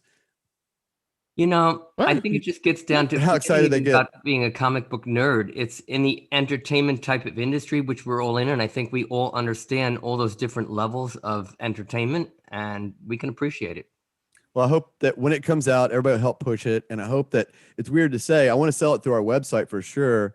But I also, we're gonna pick exclusive stores, Rob. So if you have a comic book store that you like, let me know. I know there's one called a shop called Quest, close to downtown, that is Black owned. I'm gonna go talk to them. And what I want to do is pick just a few stores in LA and make them exclusive distributors. Runs, yeah, absolutely, dude. Totally. Yeah. This marketing is really important, huh? Yeah. Oh, this is gonna be awesome, dude. It's gonna be everywhere. Everybody's gonna be like, "What's this Vengeance Turns thing?" Me and Rob will be heads of the hype committee on the comic book side. I'll promise you that, guys. For sure. Are we ready to go? Yeah. Everyone's ready to go. Mariah's still asleep, as usual. I just got some hot chocolate. Asleep. We don't say drunk. We say napping. Asleep. Yeah. We say napping. With one eye open. Yeah. So she's just back. Mommy, are you napping again? Right. And again, with that in mind, again, thank you everyone who's been watching. Thank you so much for tuning in on the live stream. Before you come back, knock the crumbs off. Yes. I know I did because I was eating Carl's Jr. Not sponsored, but hopefully one of these days. But again, thank you for watching. You don't like Carl's Jr., fuck you. I know, right? That's a commercial. Idiocracy. It was for Idiocracy. Yeah, I know. We'll clip that. Children watching this show? No. Oh, well, kids gave up. Maybe only kids watch this. I think no adults watch this. I think only kids watch this. You fucking kids. You fucking kids, keep your fucking mouths shut. Don't tell your fucking parents that we're fucking cussing. We'll fucking get you, kids. We'll come and get you. And besides, what kind of a kid watches Kill Bill? You know, if any East Coast people are watching, and there's probably definitely kids watching, and they speak that from the Hello, how are you doing? Nobody from the East Coast or the West Coast watches this show, or the middle of the country. We just have 5 people from Prague and 3 from the handful in Czech Guam. Republic. A handful on some pirated internet in Guam. I'm okay with this cult. I can dig that, but again, we're very popular on the dark web. That more than anything else. Thank you for tuning in to Cam Fever Radio. We are reading Kill Bill Volume 2, written and directed by Quentin Tarantino. And we'll continue with the second half of the script. And we left off with the bride forcing her way out her coffin, if I'm not mistaken. Yeah, she punched her way out of the coffin under the ground and now is asking for water. But we're David, go on to chapter. Let's take a break before we get to all the way to the end. Just call me. Yes. Slow me down. And let's make a deal where, depending on how big the audience is today, depending on how many responses we get, we'll open it up to where we'll let people submit the screenshots and the tags all the way until next Saturday. Yes. That sound good? That sounds good. Yes. And a quick note on that. Again, as an added bonus, during the live stream, we'll be raffling off Vengeance turns merchandise, posters, pins. We will do a t-shirt on one of the live streams. But again, all you have to do, very simple, just take a photo or screenshot of what you see here and post it on Instagram and tag Cabin Fever Radio. And you win this. That gets you onto the raffle to win a pin. We will be selecting 2 winners. But again, we are going to leave it open till the end of the stream, and we'll talk about it a little bit more at the end of the stream. Oh, by the way, I pulled this from my collection of the pins that I bought when we first made them. And so this is number 33 of 300. This is actually from my collection. They are all limited. They are all numbered, and they all have a certificate of authenticity. They're that rare. They're that special. And all you have to do is just post a photo, tag Cabin Fever Radio. Super simple. But yeah, thank you for reminding me of that. And on that note, Moriah, I'm just kidding. She doesn't have lines till like the very end, so she only comes in when she needs to. Elle and I. This is chapter 9. We cut to a close-up of Elle Driver behind the wheel of a hot black and gold Trans Am, driving full out on top of desert surface, Spanish rock coming out of her powerful speakers. The exterior shot of desert Bud's camper day. The car stops in front of Bud's camper. She shuts off the car and the radio. The camper door opens. Bud squints outside through the bright gold hot desert morning at the tall blonde girl with one good eye. Some breakfast. Interior of Bud's camper in the kitchen day. Bud and Elle in the tiny kitchen of Bud's tiny camper. They sit at a kitchen table, a black suitcase by her feet. Bud stands at a blender, making them both breakfast margaritas as he finishes telling the tale of the last night. So that's called a Texas funeral? Yep. I've got to give it to you, Bud. That's a pretty fucked up way to die. What's the name of the grave she's buried under? Paula Schultz. Bud turns on the noisy blender as Elle writes down the name of Paula Schultz on a small notepad, placing it back inside her pocket. As the blender mashes ice, Elle looks around and sees the bride's Hanzo sword in its sheath, leaning up against the TV in the front room. Bud shuts the blender off. Can I look at the sword?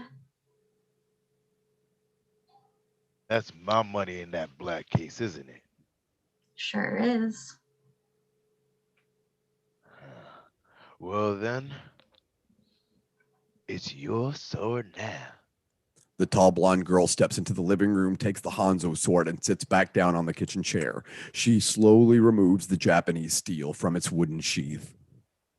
So this is a Hattori Hanzo sword. Bud answers as he fills up 2 former peanut butter jars with breakfast margaritas. That's a Hanzo sword, all right. Bill tells me you once had one of your own. Pause. Once. How does this one compare to that one? If you're gonna compare Hanzo's sword, you gotta compare it to every sword ever made. Wasn't made by Hattori Hanzo. Here, wrap your lips around this. He hands her the margarita. She takes a sip. He takes a gulp. So, which are you filled with? What? They say the #1 killer of old people's retirement. People got them a job to do. They tend to live a little longer so they could do it. I've always figured wars and their enemies share the same relationship. So now you ain't gonna have to face your enemies on the battlefield no more. Which are you gonna fill with? Relief or regret? A little bit of both. Bullshit. I'm sure you do feel a little bit of both. But I know damn well you feel one more than you feel the other. The question was, which one? Elle looks right at him like a cyclops with one eye, and she says, Regret. Yeah, you gotta hand it, old girl. I never saw nobody buffalo Bill the way she buffaloed Bill. Bill used to think she was so damn smart. I tried to tell him, Bill, she's just too, she's just smart for a blonde, you know? He looks over at Elle, who's also blonde, and grins. Elle looks at him. Want your money? She gestures to the black suitcase by her feet. He smiles and lifts it up on the table, unzipping it open. Lying inside is a cool million. The $1,000 bills are inside stacks of 100,000 each. At the sight of all this lettuce and this cheddar, Bud lets out a whistle. Great day in the morning. He lifts a stack out of the bag, then another, and when he lifts the third stack out, he looks down and sees a black mamba snake coiled underneath. The black mamba opens its wide jaws and leaps right at Bud, striking Bud in the face repeatedly in blurred succession 3 times. 1, 2, 3, and once in the forearm. Bud topples out of the kitchen chair onto the floor. Bundles of money fall with him. Elle takes a sip of that margarita. The black mamba leaves Bud and goes under the refrigerator. Elle looks down. Bud lies on his back on the kitchen floor at her feet. His face is already grotesquely swollen and white as a sheet. This serpent's extraordinarily potent venom makes a full frontal assault on the cowboy's nervous system. Oh, I'm sorry, Bud. That was rude of me, wasn't it? But I'd like to introduce my friend, the Black Mamba. Black Mamba, this is Bud. You know, before I picked up that little fella, I looked him up on the internet. Fascinating creature, the Black Mamba. Listen to this. In Africa, the saying goes in the bush, an elephant can kill you, a leopard can kill you, and a black mamba can kill you. But only with the mamba, and this has been true in Africa since the dawn of time, is death sure. Hence its handle, Death Incarnate. Pretty cool, huh? Its neurotoxic venom is one of nature's most effective poisons, acting on the nervous system, causing paralysis. The venom of a black mamba can kill a human in 4 hours if says bitten on the ankle or the thumb. However, a bite to the face or torso can bring death from paralysis within 20 minutes. Now you should listen to this because this concerns you. The amount of venom that can be delivered from a single bite can be gargantuan. You know, I've always liked that word, gargantuan, and I so rarely have an opportunity to use it in a sentence. If not treated quickly with anti-venom, 10 to 15 milligrams can be fatal to human beings. However, the black mamba can deliver as much as 100 to 400 milligrams of venom from a single bite. Oops. Elle finishes reading and puts the paper away. She looks down at Bud at her feet, going through all the symptoms she just described. Now, in these last agonizing minutes of life you have left, let me answer the question you asked earlier more thoroughly. When it comes to that bitch, I got a lot of R's in me. Revenge is one, retribution is another. Rivalry is definitely one. But I got another R for that bitch that you might be surprised to find out. Respect. But right at this moment, the biggest R I feel is regret. Regret that maybe the greatest warrior I've ever met her end at the hands of a bushwhacking scrub a lackey piece of shit like you. The woman deserved better. Bud, dying, watches from the floor as Elle takes out her cell phone and presses one button. The other party comes on the line, but we never hear the other side. Bill, Elle, I have some tragic news. Your brother's dead. I'm so sorry, baby. Bud tries to make a sound from the floor. Elle calmly places her foot over his mouth. She put a black mamba in his camper. I got her, sweetie. She's dead. Let me put it this way. If you ever start feeling sentimental, go to Austin, Texas. When you get here, walk into a florist and buy a bunch of flowers. Then you take those flowers to Huntington Cemetery on Fuller and Godulip. I don't know. Look for the headstone marked Paula Schultz. Then lay them on the grave. because you will be standing at the final resting place of Beatrix Kiddo. Yay! Yay! The bride's driver's license, the real one, with both her picture and the name Beatrix Kiddo. Yes, that's her real name. No more beeping. No. Flash on. Classroom of first graders on the first day of class. A first grader reads roll call. Melanie Harhouse? Harhouse, that's a terrible name. We whip pan across a bunch of kids to a close up of first grader Melanie Harhouse. Here. Beatrix Kiddo?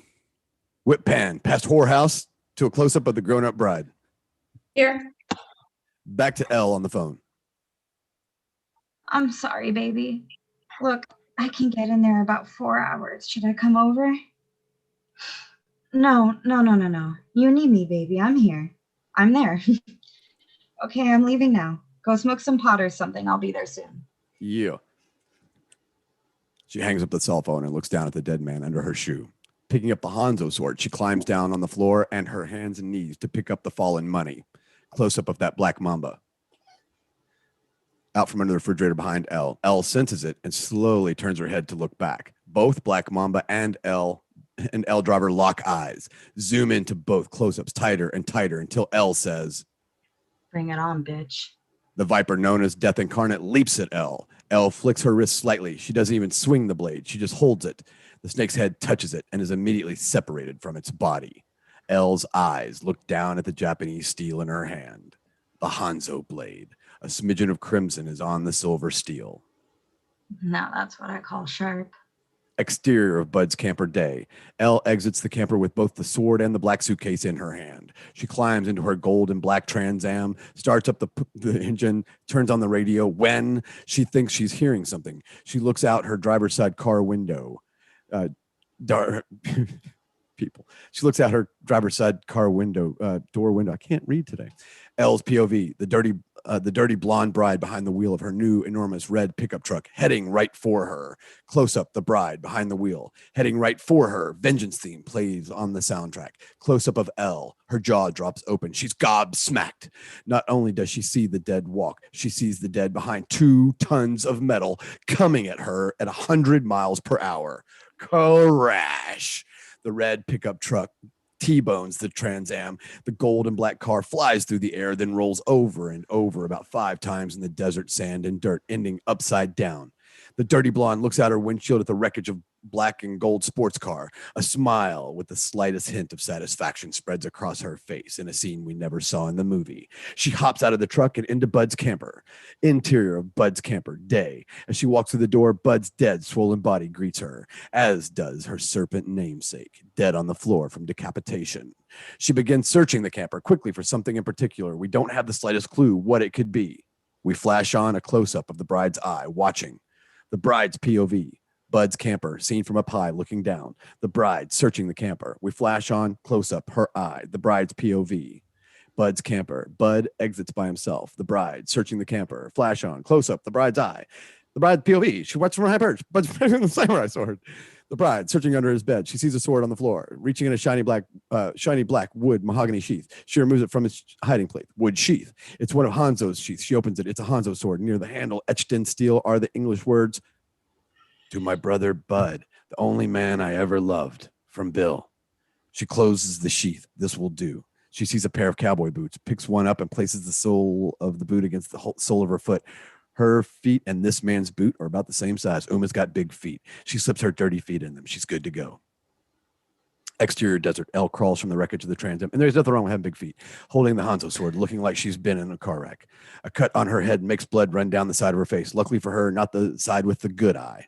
The camper door swings open. The bride emerges from Bud's home, looking like a Barbie doll that's been dug up after 10 years buried in the backyard, carrying a Hanzo sword. Every footfall creating a cloud of dust, pigpen style, like we were saying earlier. The 2 women, each carrying a samurai sword, face each other in showdown position. A shark smile spreads across Elle's face. Bravo, Bria. I actually thought that a lackey had got the best of you. You thought wrong. The bride unsheaths her sword with great flourish. Elle does the same. What's that? That's Hanzo's sword. He said he pawned it. Guess that makes him a liar, don't it? Without raising their swords into position, the two blonde warriors circle each other. Ow. Bia? I was wondering, just between us girls, what did you say to Pai Mei for him to snatch out your eye? Flashback, spaghetti western style of Pai Mei snatching out L's eye with his eagle's claw. I called him a bastard. No, not so good. Were I to do it over again, I'd bite my tongue. One more question? Shoot. Where's Bill? Villa Cuatro. Gulf of Mexico. She nods her head yes. You wouldn't lie to me now. Why lie? L raises up the bride's Hanzo sword into position. The bride raises up Bud's sword. I saw what you did to that little mamba in there. Want to try that on somebody your own size? I intend to. The bride completely drops her sword stance and her samurai bearing. Oh well. I should warn you before we get started. Hattori Hanzo swords are extremely sharp. They can take a little getting used to. Careful not to cut your own arm off. I don't rattle, bitch. The bride brings her sword into combat position. You're gonna bleed, though. You're gonna bleed a lot. Then, spaghetti western music explodes on the soundtrack. The two blonde warriors, swords in position, no longer circle each other, but instead move forward, closer and closer to each other, one baby step at a time. Close-up of the girls. Exterior close-up of their separate grips on the sword's handles, their feet moving closer, the bride's eye, L's eye, the tips of each other's blades, their blonde hair. As the operatic spaghetti western music builds to a crescendo, we cut back and forth between close-ups of the two women that get tighter and tighter as we zoom in closer and closer until we reach the theme's climax. Ah! Both women let loose with a samurai grunt and swing. Close-up. Two silver blades clash. Close up, blonde hair whipping. Close up, two silver blades clash again. Two shot. The two women warriors stand their ground, striking and defending. When they stop, no one's been touched. The two women, sword in attack position, stare across to the other one as they prepare for their next attack. Now they begin to circle again. Close up of their feet, making a circular walk. They attack. Close up of the blades clashing. However, this time we don't know who's on the left or the right. One blade maneuvers around the other. Close up, tip of the blade slicing open skin, about 1/4 of an inch. It looks like a scalpel cut. No blood, just skin separating. We don't know who's cut. The two women stand and face each other. Neither knows if it's them who has been struck. Neither woman bleeds. We feel a count of 1 Mississippi. Close up, one silver blade, clean as a whistle. One silver blade with a smudge of crimson on its tip. We feel a counting 2 Mississippi. L. Blood begins to projectile spray out of a slice in L's neck, only 1/4 of an inch long. The blood does not exit the neck as liquid, but a fine red mist like that of an aerosol can. We even hear the slight spray whistle. L feels nothing. She turns her eyes toward the sound of the spray and sees the blood escaping her like air from a balloon. She lifts her hand and places it in the path of the spray. It's immediately bathed in red. L drops the bride's sword. As her blood continues to escape, both women look across the other. The effect is that L, driver, is a balloon, and her life is escaping before both their very eyes. And now, looking across at each other, the two women see the other for the first time, not as adversaries or opponents, or as rivals, or as bitches, but as sisters. The end. Kidding. L no longer has enough life in her to stand up. She falls to her knees in front of the bride. Then, as she dies, she leans on the side of her head against the bride's standing body. Her blood runs down the bride's leg. As she passes on, L gently wraps her arms around the bride's leg. Aww. The bride's hands go down to L's long hair and begins gently stroking it. Aww. Easing her pain as she expires. Aww. Only in death do they find sisterhood that could have been theirs. Oh, and no pants and no yah-yah sisterhoods. Wide shot, the bride standing, L on her knees. The desert surrounds them. The bride putting a shovel down. Wide shot, the bride has finished burying L. She sticks a jerry-rigged wood cross in the ground as a marker. Then, using her sog, carves the name L, driver, on the cross. Then drives away in the big red pickup truck. The spaghetti western music ends. We fade to black. Chapter appears. Final chapter. The blood-spattered bride. Interior, Bill's hacienda, day. Bill on the patio of his beautiful hacienda home, nicknamed Villa Cuatro, located on the beach in Mexico. At the moment, Bill, partaking of his current hobby, flower arranging, sounds masculine. With his hands among various flowers of the bright colors, he sorts and prunes a very pretty arrangement. Close up, the bride's eye, watching. Bill's Mexican housekeeper, Josefina, appears on the patio. Mr. Bill, you want me to tell you to leave now? Yes, I got to go and meet the Duchess. Do you like it? Oh, yes, Mr. Bill. It's very pretty. Mr. Bill. Why don't you put it on the dinner table so we can enjoy it tonight? Good idea. She'll love it. As he heads out the patio, he tells her, Oh, and Josefina, take the remaining flowers and spread them around the house, if you would. Yes, Mr. Bill. He exits the patio, then turns around and pops his head back in. You know, I just had a great idea. Take the roses and spread the petals on the bed I just got for her. That'd be a nice thing to come home to, wouldn't it? A bed of roses? Oh, she'll love that, Mr. Bill. You wouldn't mind doing that for me, would you, Josefina? No, not at all. We flash on a close-up of the bride's eye, watching. We follow behind Bill as he moves through his house. He slips on his jacket, grabs his keys. Two energetic German shepherds follow him out the front door onto his driveway. On his way to his silver Porsche, he roughhouse plays with the dogs, speaking to them in Spanish. He's bilingual. When he gets to the sports car, the dogs won't leave him alone, and one jumps on the Porsche. He yells at it in Spanish. Get the fuck off the car, Lucy. Lucy, down. Flashing close up of the bride's eye, watching. The gate in front of Bill's hacienda home come open, and his silver Porsche hits the streets running. We flash on a close-up of the bride, watching. A suspense theme plays over the shots of the bride's eye every time we cut to it. Over the shots of Bill driving, we hear a Spanish tragic love ballad coming over the car radio. Bill driving his convertible as the beach whizzes by in the background. The bride's eye, dirt road, lined by greener than green trees. The Porsche kicks up dirt, zooming down it. Close-up of Bill driving as a Spanish love song plays. The bride's eye, a striking but antiseptic-looking institution of some sort, surrounded by beautiful foliage of Mexico. Bill's silver Porsche drives up its driveway. The bride's eye. Interior of this institution. The institution is not Spanish in style, but on the contrary, it's a clinical, new age, box-like structure made up of clear glass doors and balls and walls in the color beige. Bill walks through the glass door to a lone Asian female receptionist. Her desk is the only furniture in the lobby. In Japanese, he explains to her his reason for being there. Close-up of the bride's eye. Watching, we now leave any shot of Bill not from the bride's perspective. The suspense theme is stretched tighter and tighter as we look at the bride's POV and listen to her voiceover. The attentive audience members among you will have probably noticed that all my kills have been straight-up fights. The bride's POV, the glass enclosed institution, and Bill standing by himself in the lobby. Y'all figured I'd face them with my Hanzo sword, eh? Well, I figured Bill figured the same thing. I'm the product of 3 godfathers, Bill, Pai Mei, and Hattori Hanzo. Different teachers teach you different things. But one thing I learned from all 3 was, in combat, the opponent that does the unexpected can usually expect to be the victor. Bill would never see this coming. Not from me.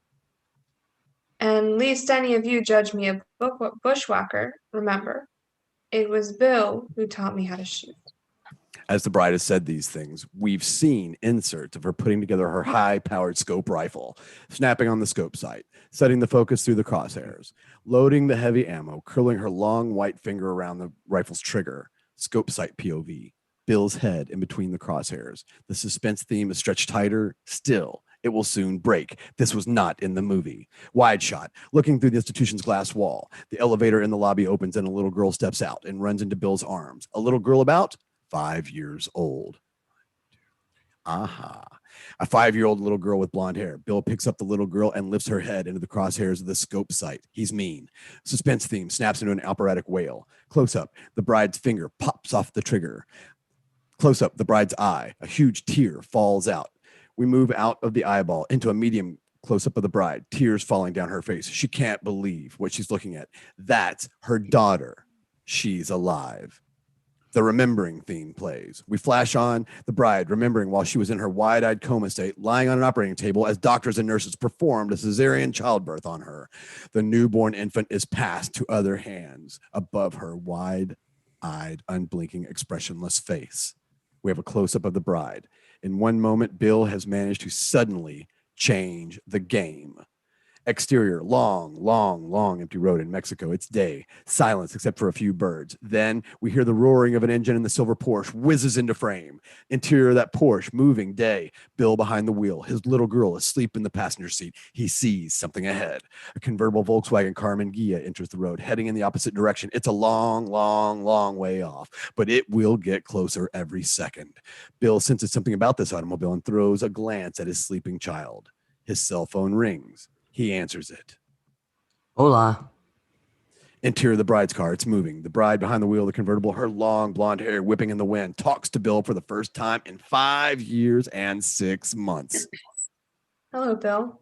Kiddo, is that really you? Oh, it's me, all right. I hear you were driving a truck. My pussy wagon died on me. Who's your little friend? Oh, you mean the little towhead next to me, who looks extraordinarily like you? Yeah, that one. Her name is Bibi. The bride gets choked up again. Emotion betrays her voice. Phoebe? Yes. Do you approve? She wipes her eyes. Her hand moves under her shirt. Fingertips rest on a scar. Yes. Can she hear us? Not now. She's in dreamland. How old is she? What do you mean by that? How many years has she been alive? Don't ask how old she is. Ask if she's 5. Is she 5? Aren't mothers like God? Aren't you supposed to automatically know? I did, and I do. I want to meet her. Have dinner with us at my hacienda tonight. She's expecting you. What do you mean? I knew you were on your way, so I told Bibi. Her mommy was coming to see her. What have you told her about me? That you were sick, that you were asleep, but one day you'd wake up and come back to her. And she asked me, if mommy's been asleep since I was born, how will she know what I look like? To which I replied, because mommy's been dreaming of you. And she said, then I'm going to start dreaming of her. So I gave her a picture of you. Which one? The one I took of you in Paris, sitting on the steps with the baguette in your hand. Since she was 1.5 years old, she slept with that picture of you next to her bed. The exact photo dissolves over the bride's face and then dissolves away. You know, prettier photos of me do exist. And she's seen them. But the one she wants looking after her while she sleeps is the one of you holding bread. We normally have dinner around 7. Is that convenient? Yes. Pause. The cars get closer. When do we cross swords? Well, it just so happens my hacienda comes with its very own private beach. And my private beach just so happens to look particularly beautiful bathed in moonlight. And there just so happens to be a full moon out tonight. So, sword fighter, if you want to sword fight, that's where I suggest. But if you want to be old school about it, then we can wait till dawn and slice each other up at sunrise like a couple of real-life honest-to-goodness samurais. As per usual, kiddo, I'll leave the big decision up to you. These cars are soon going to pass each other. Do me a courtesy. Anything. Slow down as we pass. I want another look at her. Wear something nice tonight. I have a dress all picked out. Will I like it? You said I looked beautiful last time you saw me in it. I'll dress up too. His foot moves off the gas, slowing the car. Her foot does the same. The cars in slow motion start to pass. The bride looks into the other car. We zoom past Bill to the little girl in the passenger seat. We go one frame at a time until the car moves past us, to Bill holding a pistol with a large silencer pointing right at our face. He fires. It emits only a tiny phoop. The bride throws herself across the passenger seat as the driver's side window explodes over her head. The two cars pass each other. The bride straightens herself in the driver's seat. She looks in the rear view as Bill and her daughter drive away. Grabbing the cell phone, she screams in it. Fucking Marcone. Bill on his cell, eyes on the rear view. Now you just wait 1 second there, little missy. Unless I'm confused, we are trying to kill each other, aren't we? Now, I wasn't planning on taking a shot at you in front of the squirt, but she is asleep. And if you're going to forget everything I ever taught you and gawk like you ain't got no good sense, I'm going to take a shot. Am I not? Did she wake up? Of course not. She's like you that way. I look forward to this evening. It was great speaking with you, B.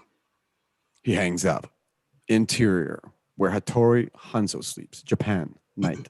Hattori Hanzo lies sleeping on his mat when his phone wakes him up in the middle of the night. He hurriedly answers it. Hello? Interior, Mexico Hotel, day. The bride's on the phone, calling Japan in tears. Tori.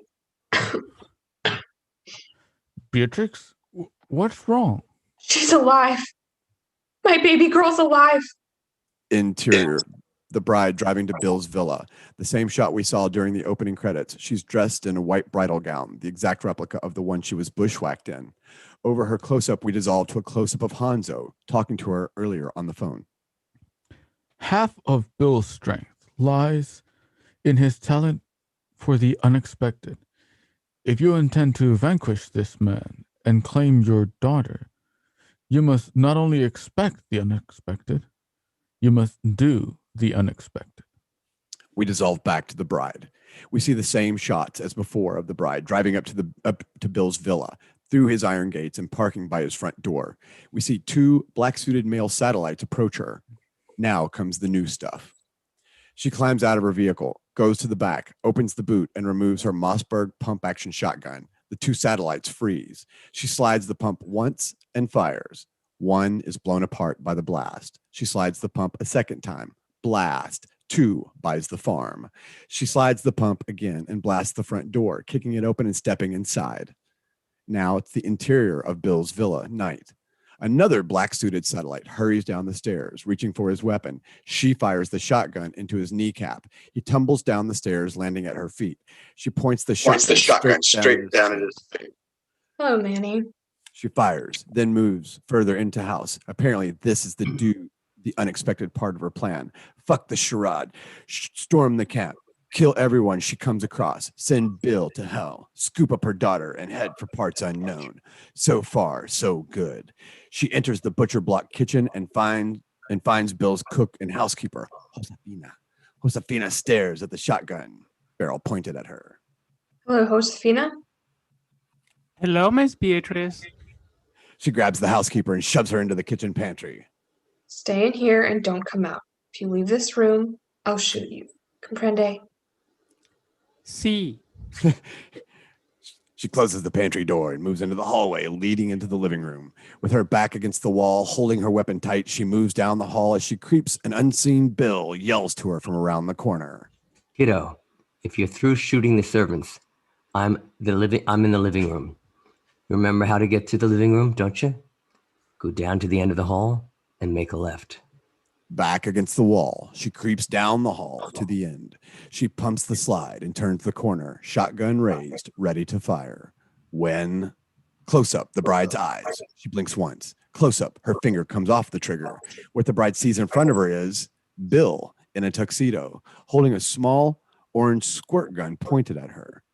Standing next to him is a 5-year-old little BB, dressed up in a very nice little party dress, arms outstretched, holding an orange squirt gun, aimed at the bride. The 3 look at each other for a moment, and then Bill says, "Bang, bang." Then he suddenly clutches his abdomen like he's been shot.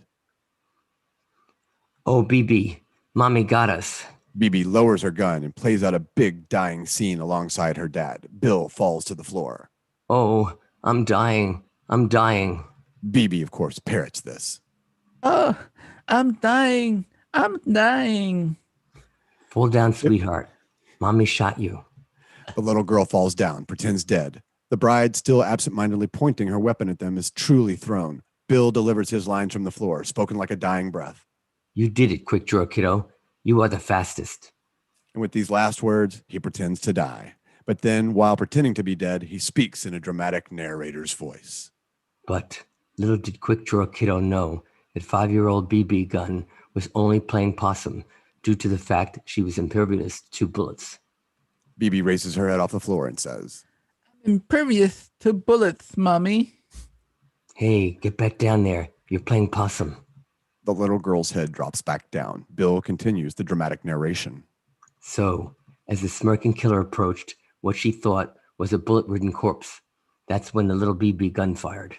BB springs up, holding her tiny orange squirt gun, and says, Bang! Bang! Serendipity. The bride continues watching in gobsmackery. Bill raises his head off the floor and says to her in his normal voice, Mommy, you're dead, so die. The bride shakes off her confusion and acts out a big death scene for her little girl. Oh, BB, you got me. I should have known you are the best. One of my favorite scenes in the movie. She falls to the floor and pretends to die. The little girl in her party dress runs over to the big girl in her wedding dress and kneels over her mommy. Mommy opens her eyes. Don't die, Mommy. I was just playing. From the floor, looking up at her daughter, she speaks to her for the first time. I know, baby. They embrace each other. I waited a long time for you to wake up, Mommy. Did you dream of me? I dreamed of you. The female killer says to her daughter as momminess begins to creep into her voice. Every single night, baby. She holds her daughter out at arm's length to get a better look at her. Now, let me look at you. My. What a pretty girl you are. You're pretty too, Mommy. And looks are more important than anything. BB starts stroking her mother's long blonde hair. Thank you. All of a sudden, Bill joins them on the floor. Showed you Mommy's picture. Tell Mommy what you said. The little girl gets shy. Come on, shy girl. You know what you said. Tell Mommy. It'll make her feel good. As she strokes her long blonde hair, little BB says, I said you're the most beautiful woman I ever saw in the whole wide world. That's the truth. That's what she said. America. BB points to Manny's blood, which splashed a little on the bride's wedding gown. What's that? Oh, Mommy spilled something on her dress. Blood? No. Kool-Aid. Do you like Kool-Aid? No. Do you not like it, or do you not know what it is? Parroting Bill.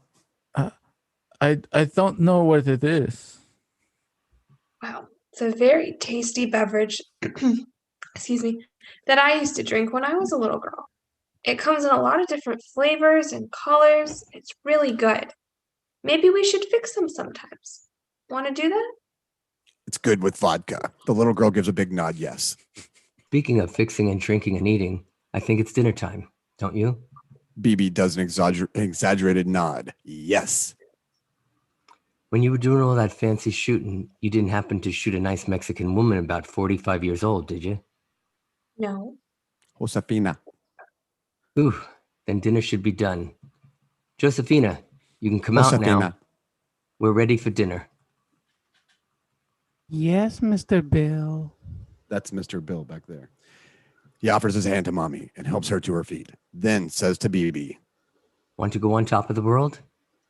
She says excitedly, Yeah. He scoops the little girl up, puts her on his shoulders, and as the mommy and the daddy and their little girl walk through the house towards the dinner table, Bill and BB sing the Carpenter song, Top of the World. I'm on the top of the world looking down at creation. It's obviously one of their songs. Interior dinner room, night. The dining room of Bill's house. You want me to sing it again? No, you don't. The family, mother, father, and daughter sit at the dinner table eating. BB, don't you think Mommy has the prettiest hair in the whole wide world? Yes, I do. In fact, it's better than pretty. What's better than pretty? Gorgeous. Very good. Gorgeous. Mommy is gorgeous. The bride shows no sign of thawing out around old Bill. You know, baby, Mommy's kind of mad at Daddy. Why? Were you a bad daddy? I'm afraid I was. I was a real bad daddy. Bad daddy. Our little girl learned about life and death the other day. You want to tell Mommy about what happened to Emilio? I killed him. I didn't mean to, but I stepped on him And he stopped moving. Amelia was her goldfish. She came running into the room holding the fish in her hand, crying, "Daddy, Daddy, Emilio's dead." And I said, "Really? That's so sad. How did he die? And what did you say?" I stepped on them. Actually, young lady, the words you strategically used were, "I accidentally stepped on him," right? Yeah. To which I queried, "And just how did your foot accidentally find its way into Emilio's fishbowl?" And she told me, No. Amelia was on the carpet when she stepped on him." The plot thickens. "And just how did Emilio get on the carpet?" And Mommy, you would have been real proud of her because she didn't lie. She said she took Emilio out of his bowl and put him on the carpet. And what was Emilio doing on the carpet, baby? He was flopping. Very popular dance in the 20s. And then you stomped on him? Uh-huh. And when you lifted your foot up, what was Emilio doing then? Nothing. He stopped flapping, didn't he? Uh-huh. And you knew what that meant, didn't you? Uh-huh. What did that mean? He was dead. She told me later that the second she lifted up her foot and saw him not flapping, she knew he was dead. Is that not the perfect visual image of life and death? A fish flapping on the carpet and a fish not flapping on the carpet. So powerful, even a 5-year-old child with no concept of life and death knew what it meant. Not only did she know Emilio was dead, she knew she had killed him. So she comes running into my room, holding Emilio in both of her little hands. It was so cute. And she wanted me to make Emilio better. And I asked her, why did she step on Emilio? And she said, she didn't know. But I knew why. You didn't mean to hurt Emilio. You just wanted to see what would happen if you stepped on him, right? Uh-huh. And what happens when you stomp on Emilio is you kill him. And you discovered that, didn't you? Uh-huh. So we drove down to the beach, had a little funeral, and gave Emilio a burial at sea. And right now, I'm sure he's as happy as can be, swimming around in fish heaven. But the point being, our child learned 2 important lessons. One, about life and death. The other, some things, once you do, they can't be undone. I knew just how she felt. You loved Emilio, didn't you?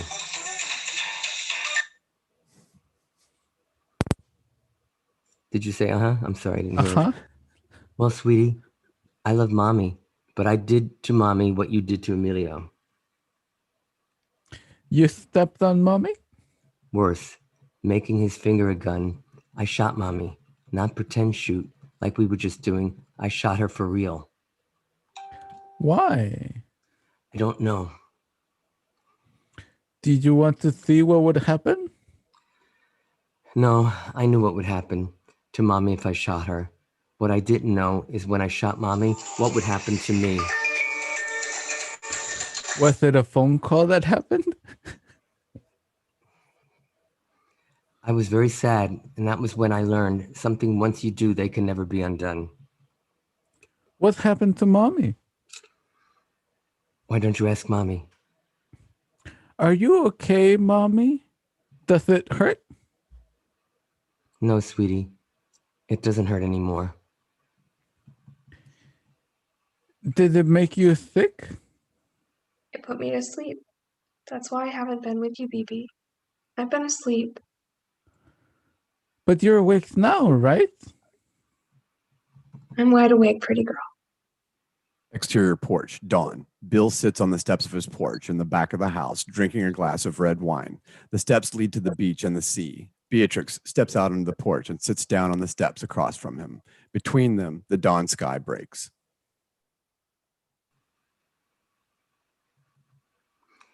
Did she go to sleep easily? A little bit. She was excited. She's quite the little chatterbox.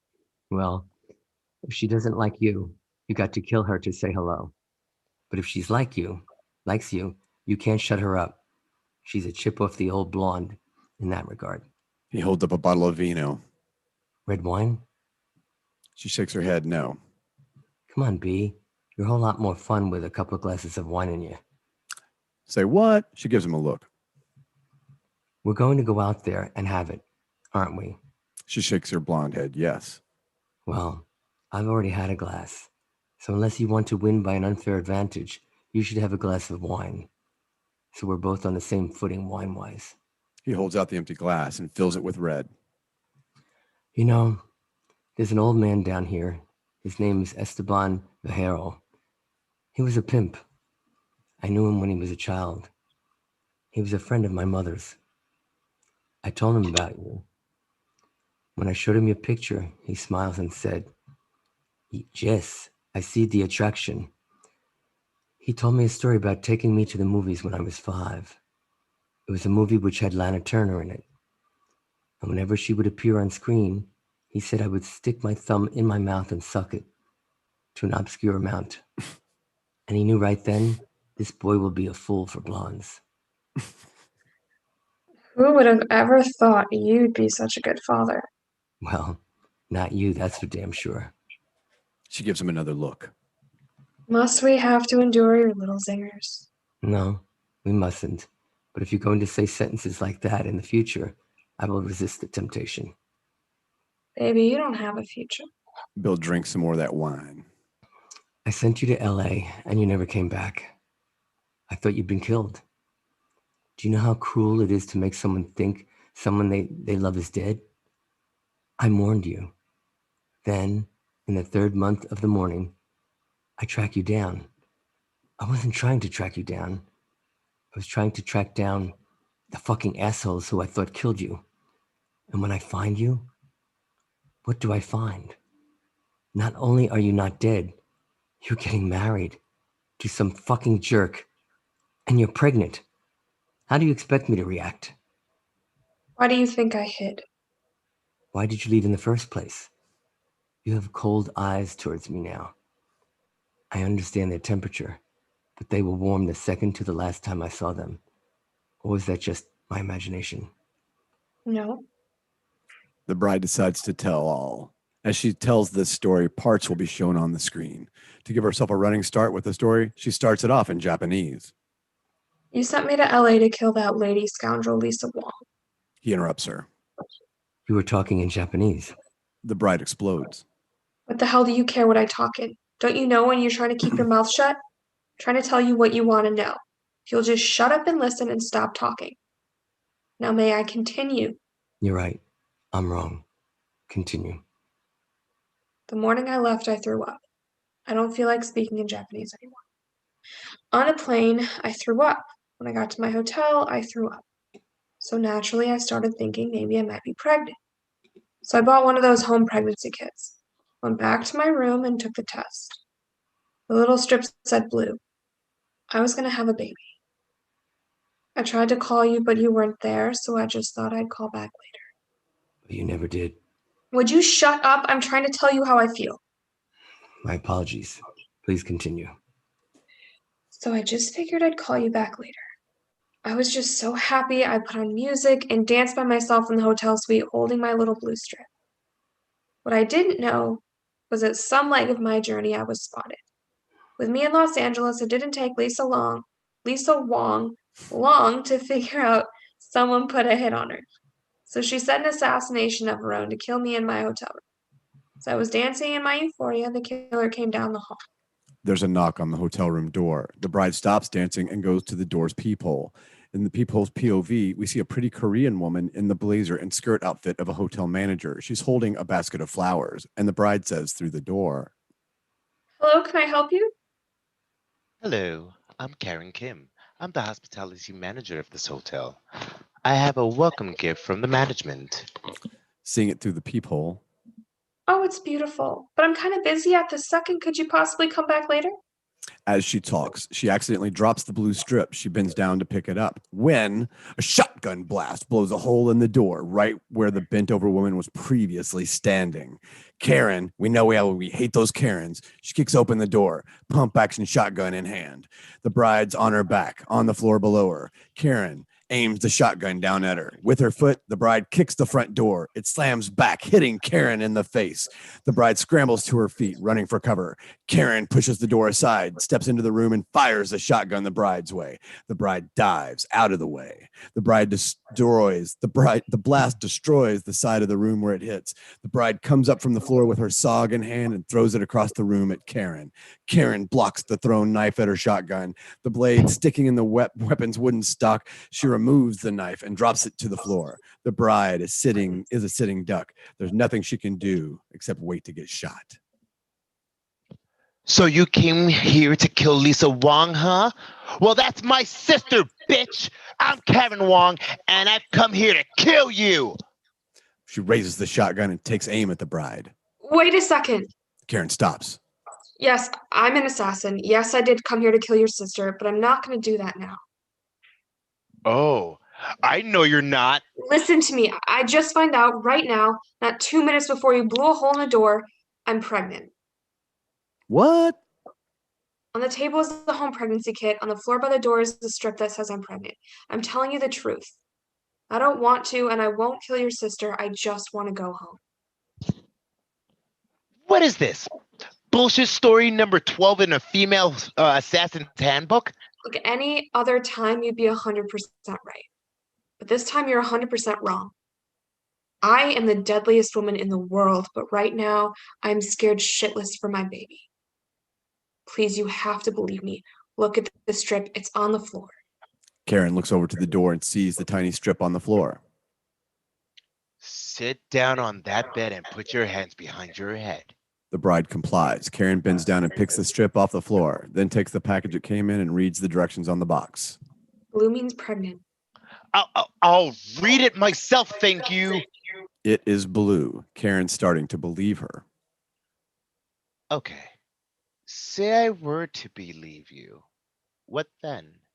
Just go home. I'll do the same. Karen does. She starts backing out of the room. Before she leaves, though, she says, You fucked with the wrong Wong sisters.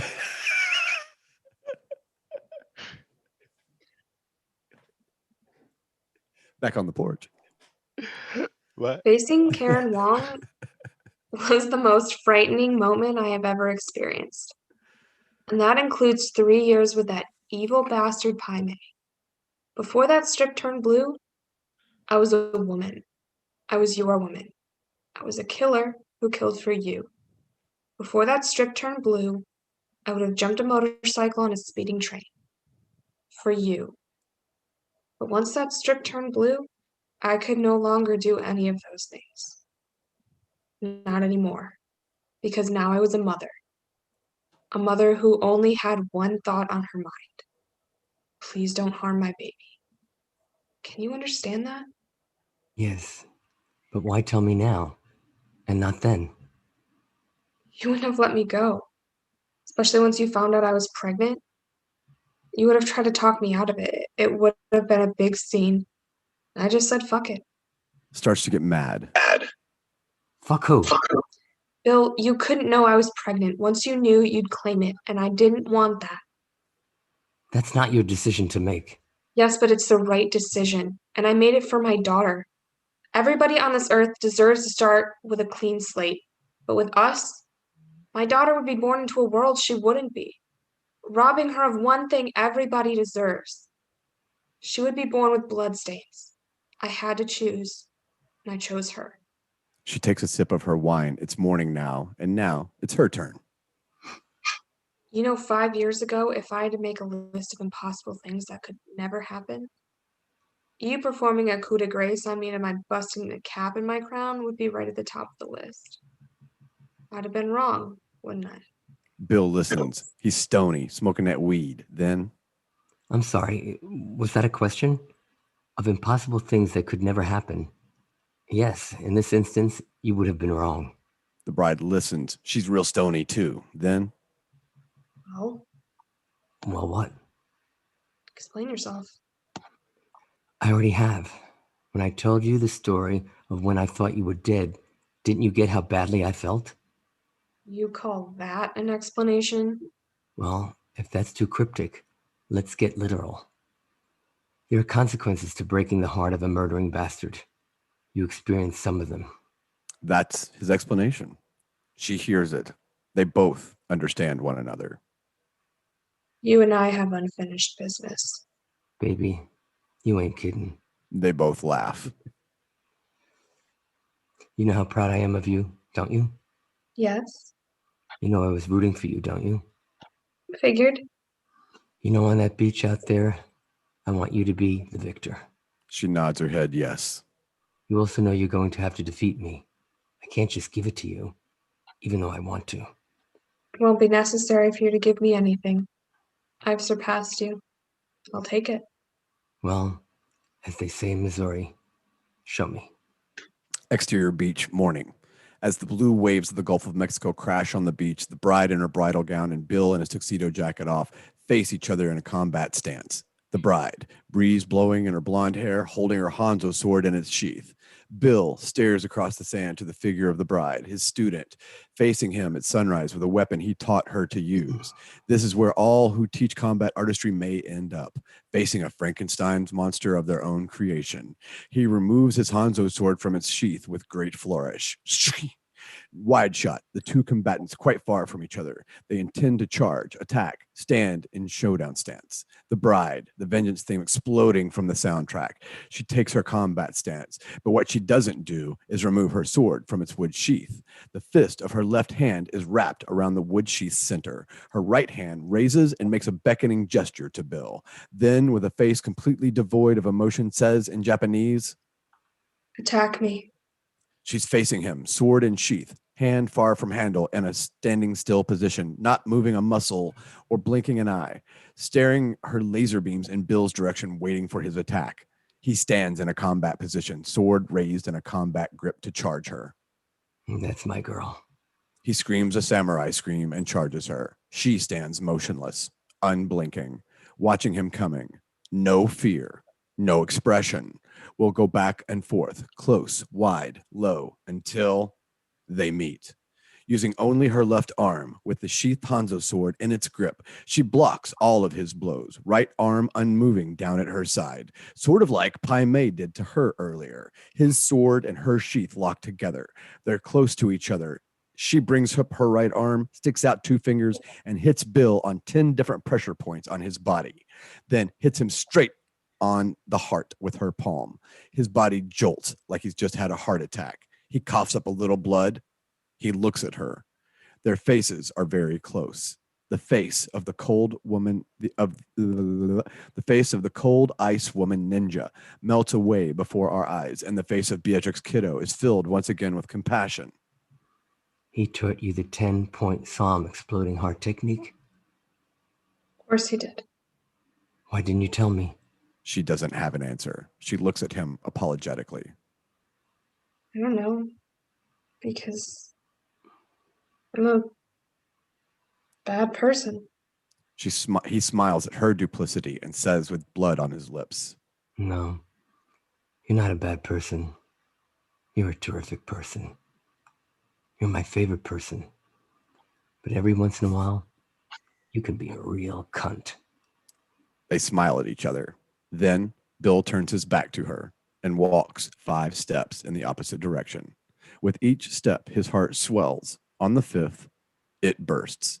We hear a sound like of a tire blowout. He falls to the beach, dead. The bride walks over to his body. She unsheaths her Hanzo sword. Blood lies in a pool by Bill's mouth. She dips the tip of the blade in the blood, leaving the tiniest of crimson smudges. She then removes the Bill handkerchief and wipes Bill's blood from off the blade onto the white cloth. She lets the Bill handkerchief drop onto his body. The Jingi sword Hattori Hanzo created just for her for this purpose has come to the end of its journey. Beatrix, in a moment of enormous generosity, allows herself one final tear, shed for her corruptor, her enemy, the father of her child, her man. The tear is for her as well, for she's very aware she will never, ever be completely any other man's woman.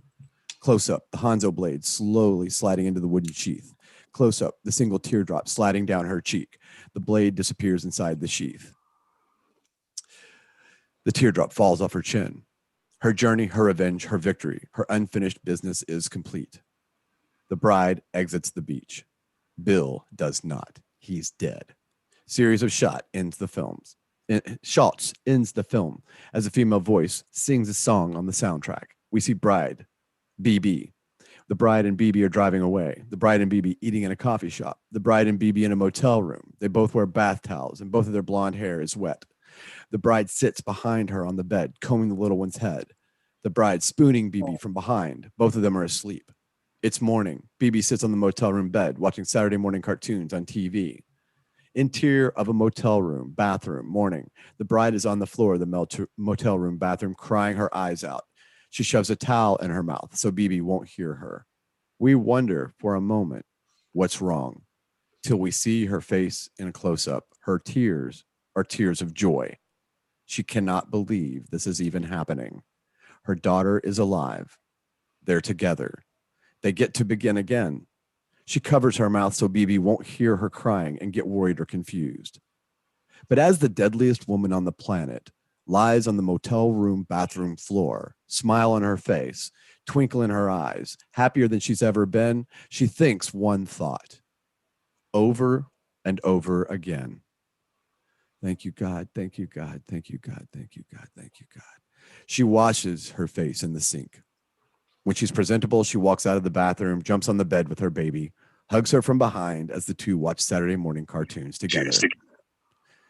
A two-shot close-up, both blonde heads, the big one and the little one next to each other watching TV.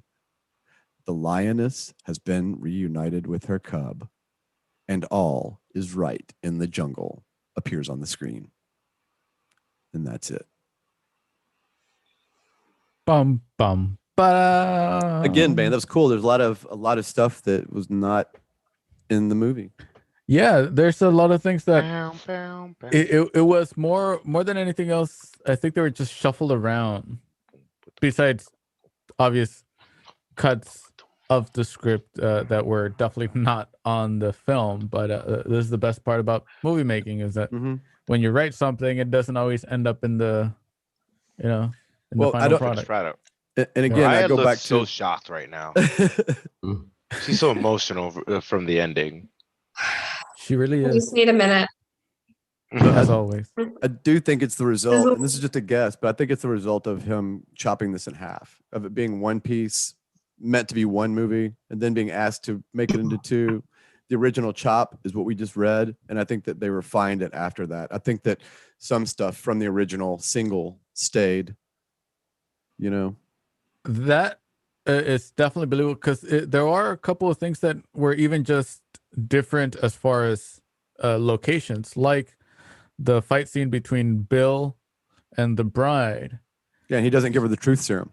Yeah, she doesn't get the truth serum, as well as they don't fight in the beach. They fight inside the hacienda itself. Right. Yeah. And they're all sitting. Yeah. Sometimes it's that you don't know what version of the script they gave to us, and also even with the final movie, sometimes there's some improv and stuff that they like, and they right on the set, different than the script, right on the set. Yeah. Yeah. Yeah. I read the word earlier, retro scripting, and that's what I'm getting ready to do on Vengeance Turns. That's when you take and look at the movie, use the last version of the script you had, and actually take those changes that were made on the set and put them back in the movie. It's called retro scripting. We're going to have a version of the script available like that. Retro scripting. It's funny sometimes, this is a very serious, very dramatic script. And yet when I hear the guys do the women's voices, oh my gosh, it's just so hysterical. It's the best part. Especially I get that Katharine Hepburn. No. Yeah, I definitely needed to do a quick change on that because it was one of those things with Cass not being available for this Saturday. I had to do a couple little changes. I'm like, I'll just take on the. Thanks for coming through like a trooper. Yeah. I'll take on whoever's not available. We'll figure it out. And that's the best part, It's fun. But again, as Bobby gets choked up at the end of Kill Bill, still. To all our viewers, thank you for watching. Again, this is gonna be a weekly thing. Is it week? Yes. Yeah, we're reading Kill Bill every week from now on. We're gonna be reading Kill Bill on a regular basis. On the end of time. on the end of time, not The Kill throughout Bill the end. Radio Hour. No, but again, thank you to everyone who's been watching. And remember, you can check out Cabin Fever Radio on Instagram for some behind the scenes and some extra posts, and go to cabinfeverradio.com. That's where we have all the different shows that we've done throughout the this year and last year, which I can finally say years now instead of just months. Cabin Fever. And we do have the raffle for the Cabin Fever Radio merch.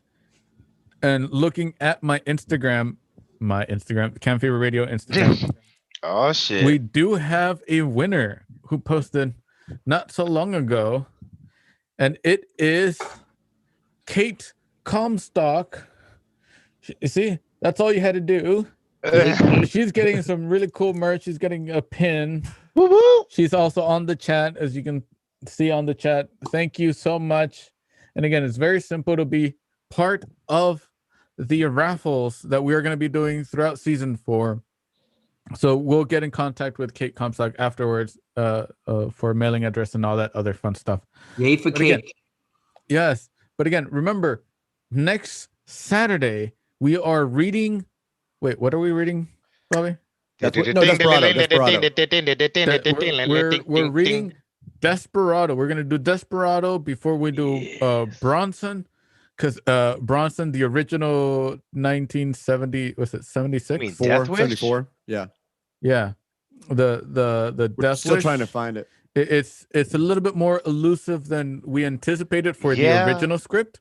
Because it's Charles Bronson. Yeah. All his stuff is elusive, dude. Yeah. So, but we did find a couple potential sites where we can get the script. But we are gonna do Desperado first. Oh yeah. Which is also an amazing film. With Hell yeah. Antonio Banderas Yeah. and Selma Hayek. Antonio Banderas. Yeah, and so And that's a Robert Rodriguez film. yes, which is again another director who has inspired Vengeance Turns Yeah. This movie. in so many ways. Totally. But again, thank you for watching. As always, you can check out cabinfeverradio.com for more information. And if you want to support the show and receive exclusive content like our post shows and behind the scenes photos and clips, go to patreon.com/cabinfeverradio. And for a small donation, you can see behind the scenes clips and all the fun stuff that we do on our post show that is only available on our Patreon page. And you get to see more of Moriah Hart. More of Moriah Hart as always. But again, thank you so much. Thank you, Rob. Thank you, Steven. Thank you, Ray. Thank you, Bobby. Thank you, Moriah. Thank you, Shashisha. She had to kind of dip out a little earlier. But again, thank you for watching. And remember, you've been listening to Cabin Fever Radio.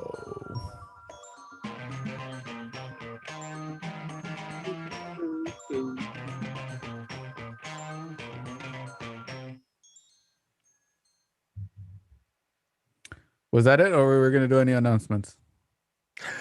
Are We're we still not live, off? by the way. Well, we come still- back.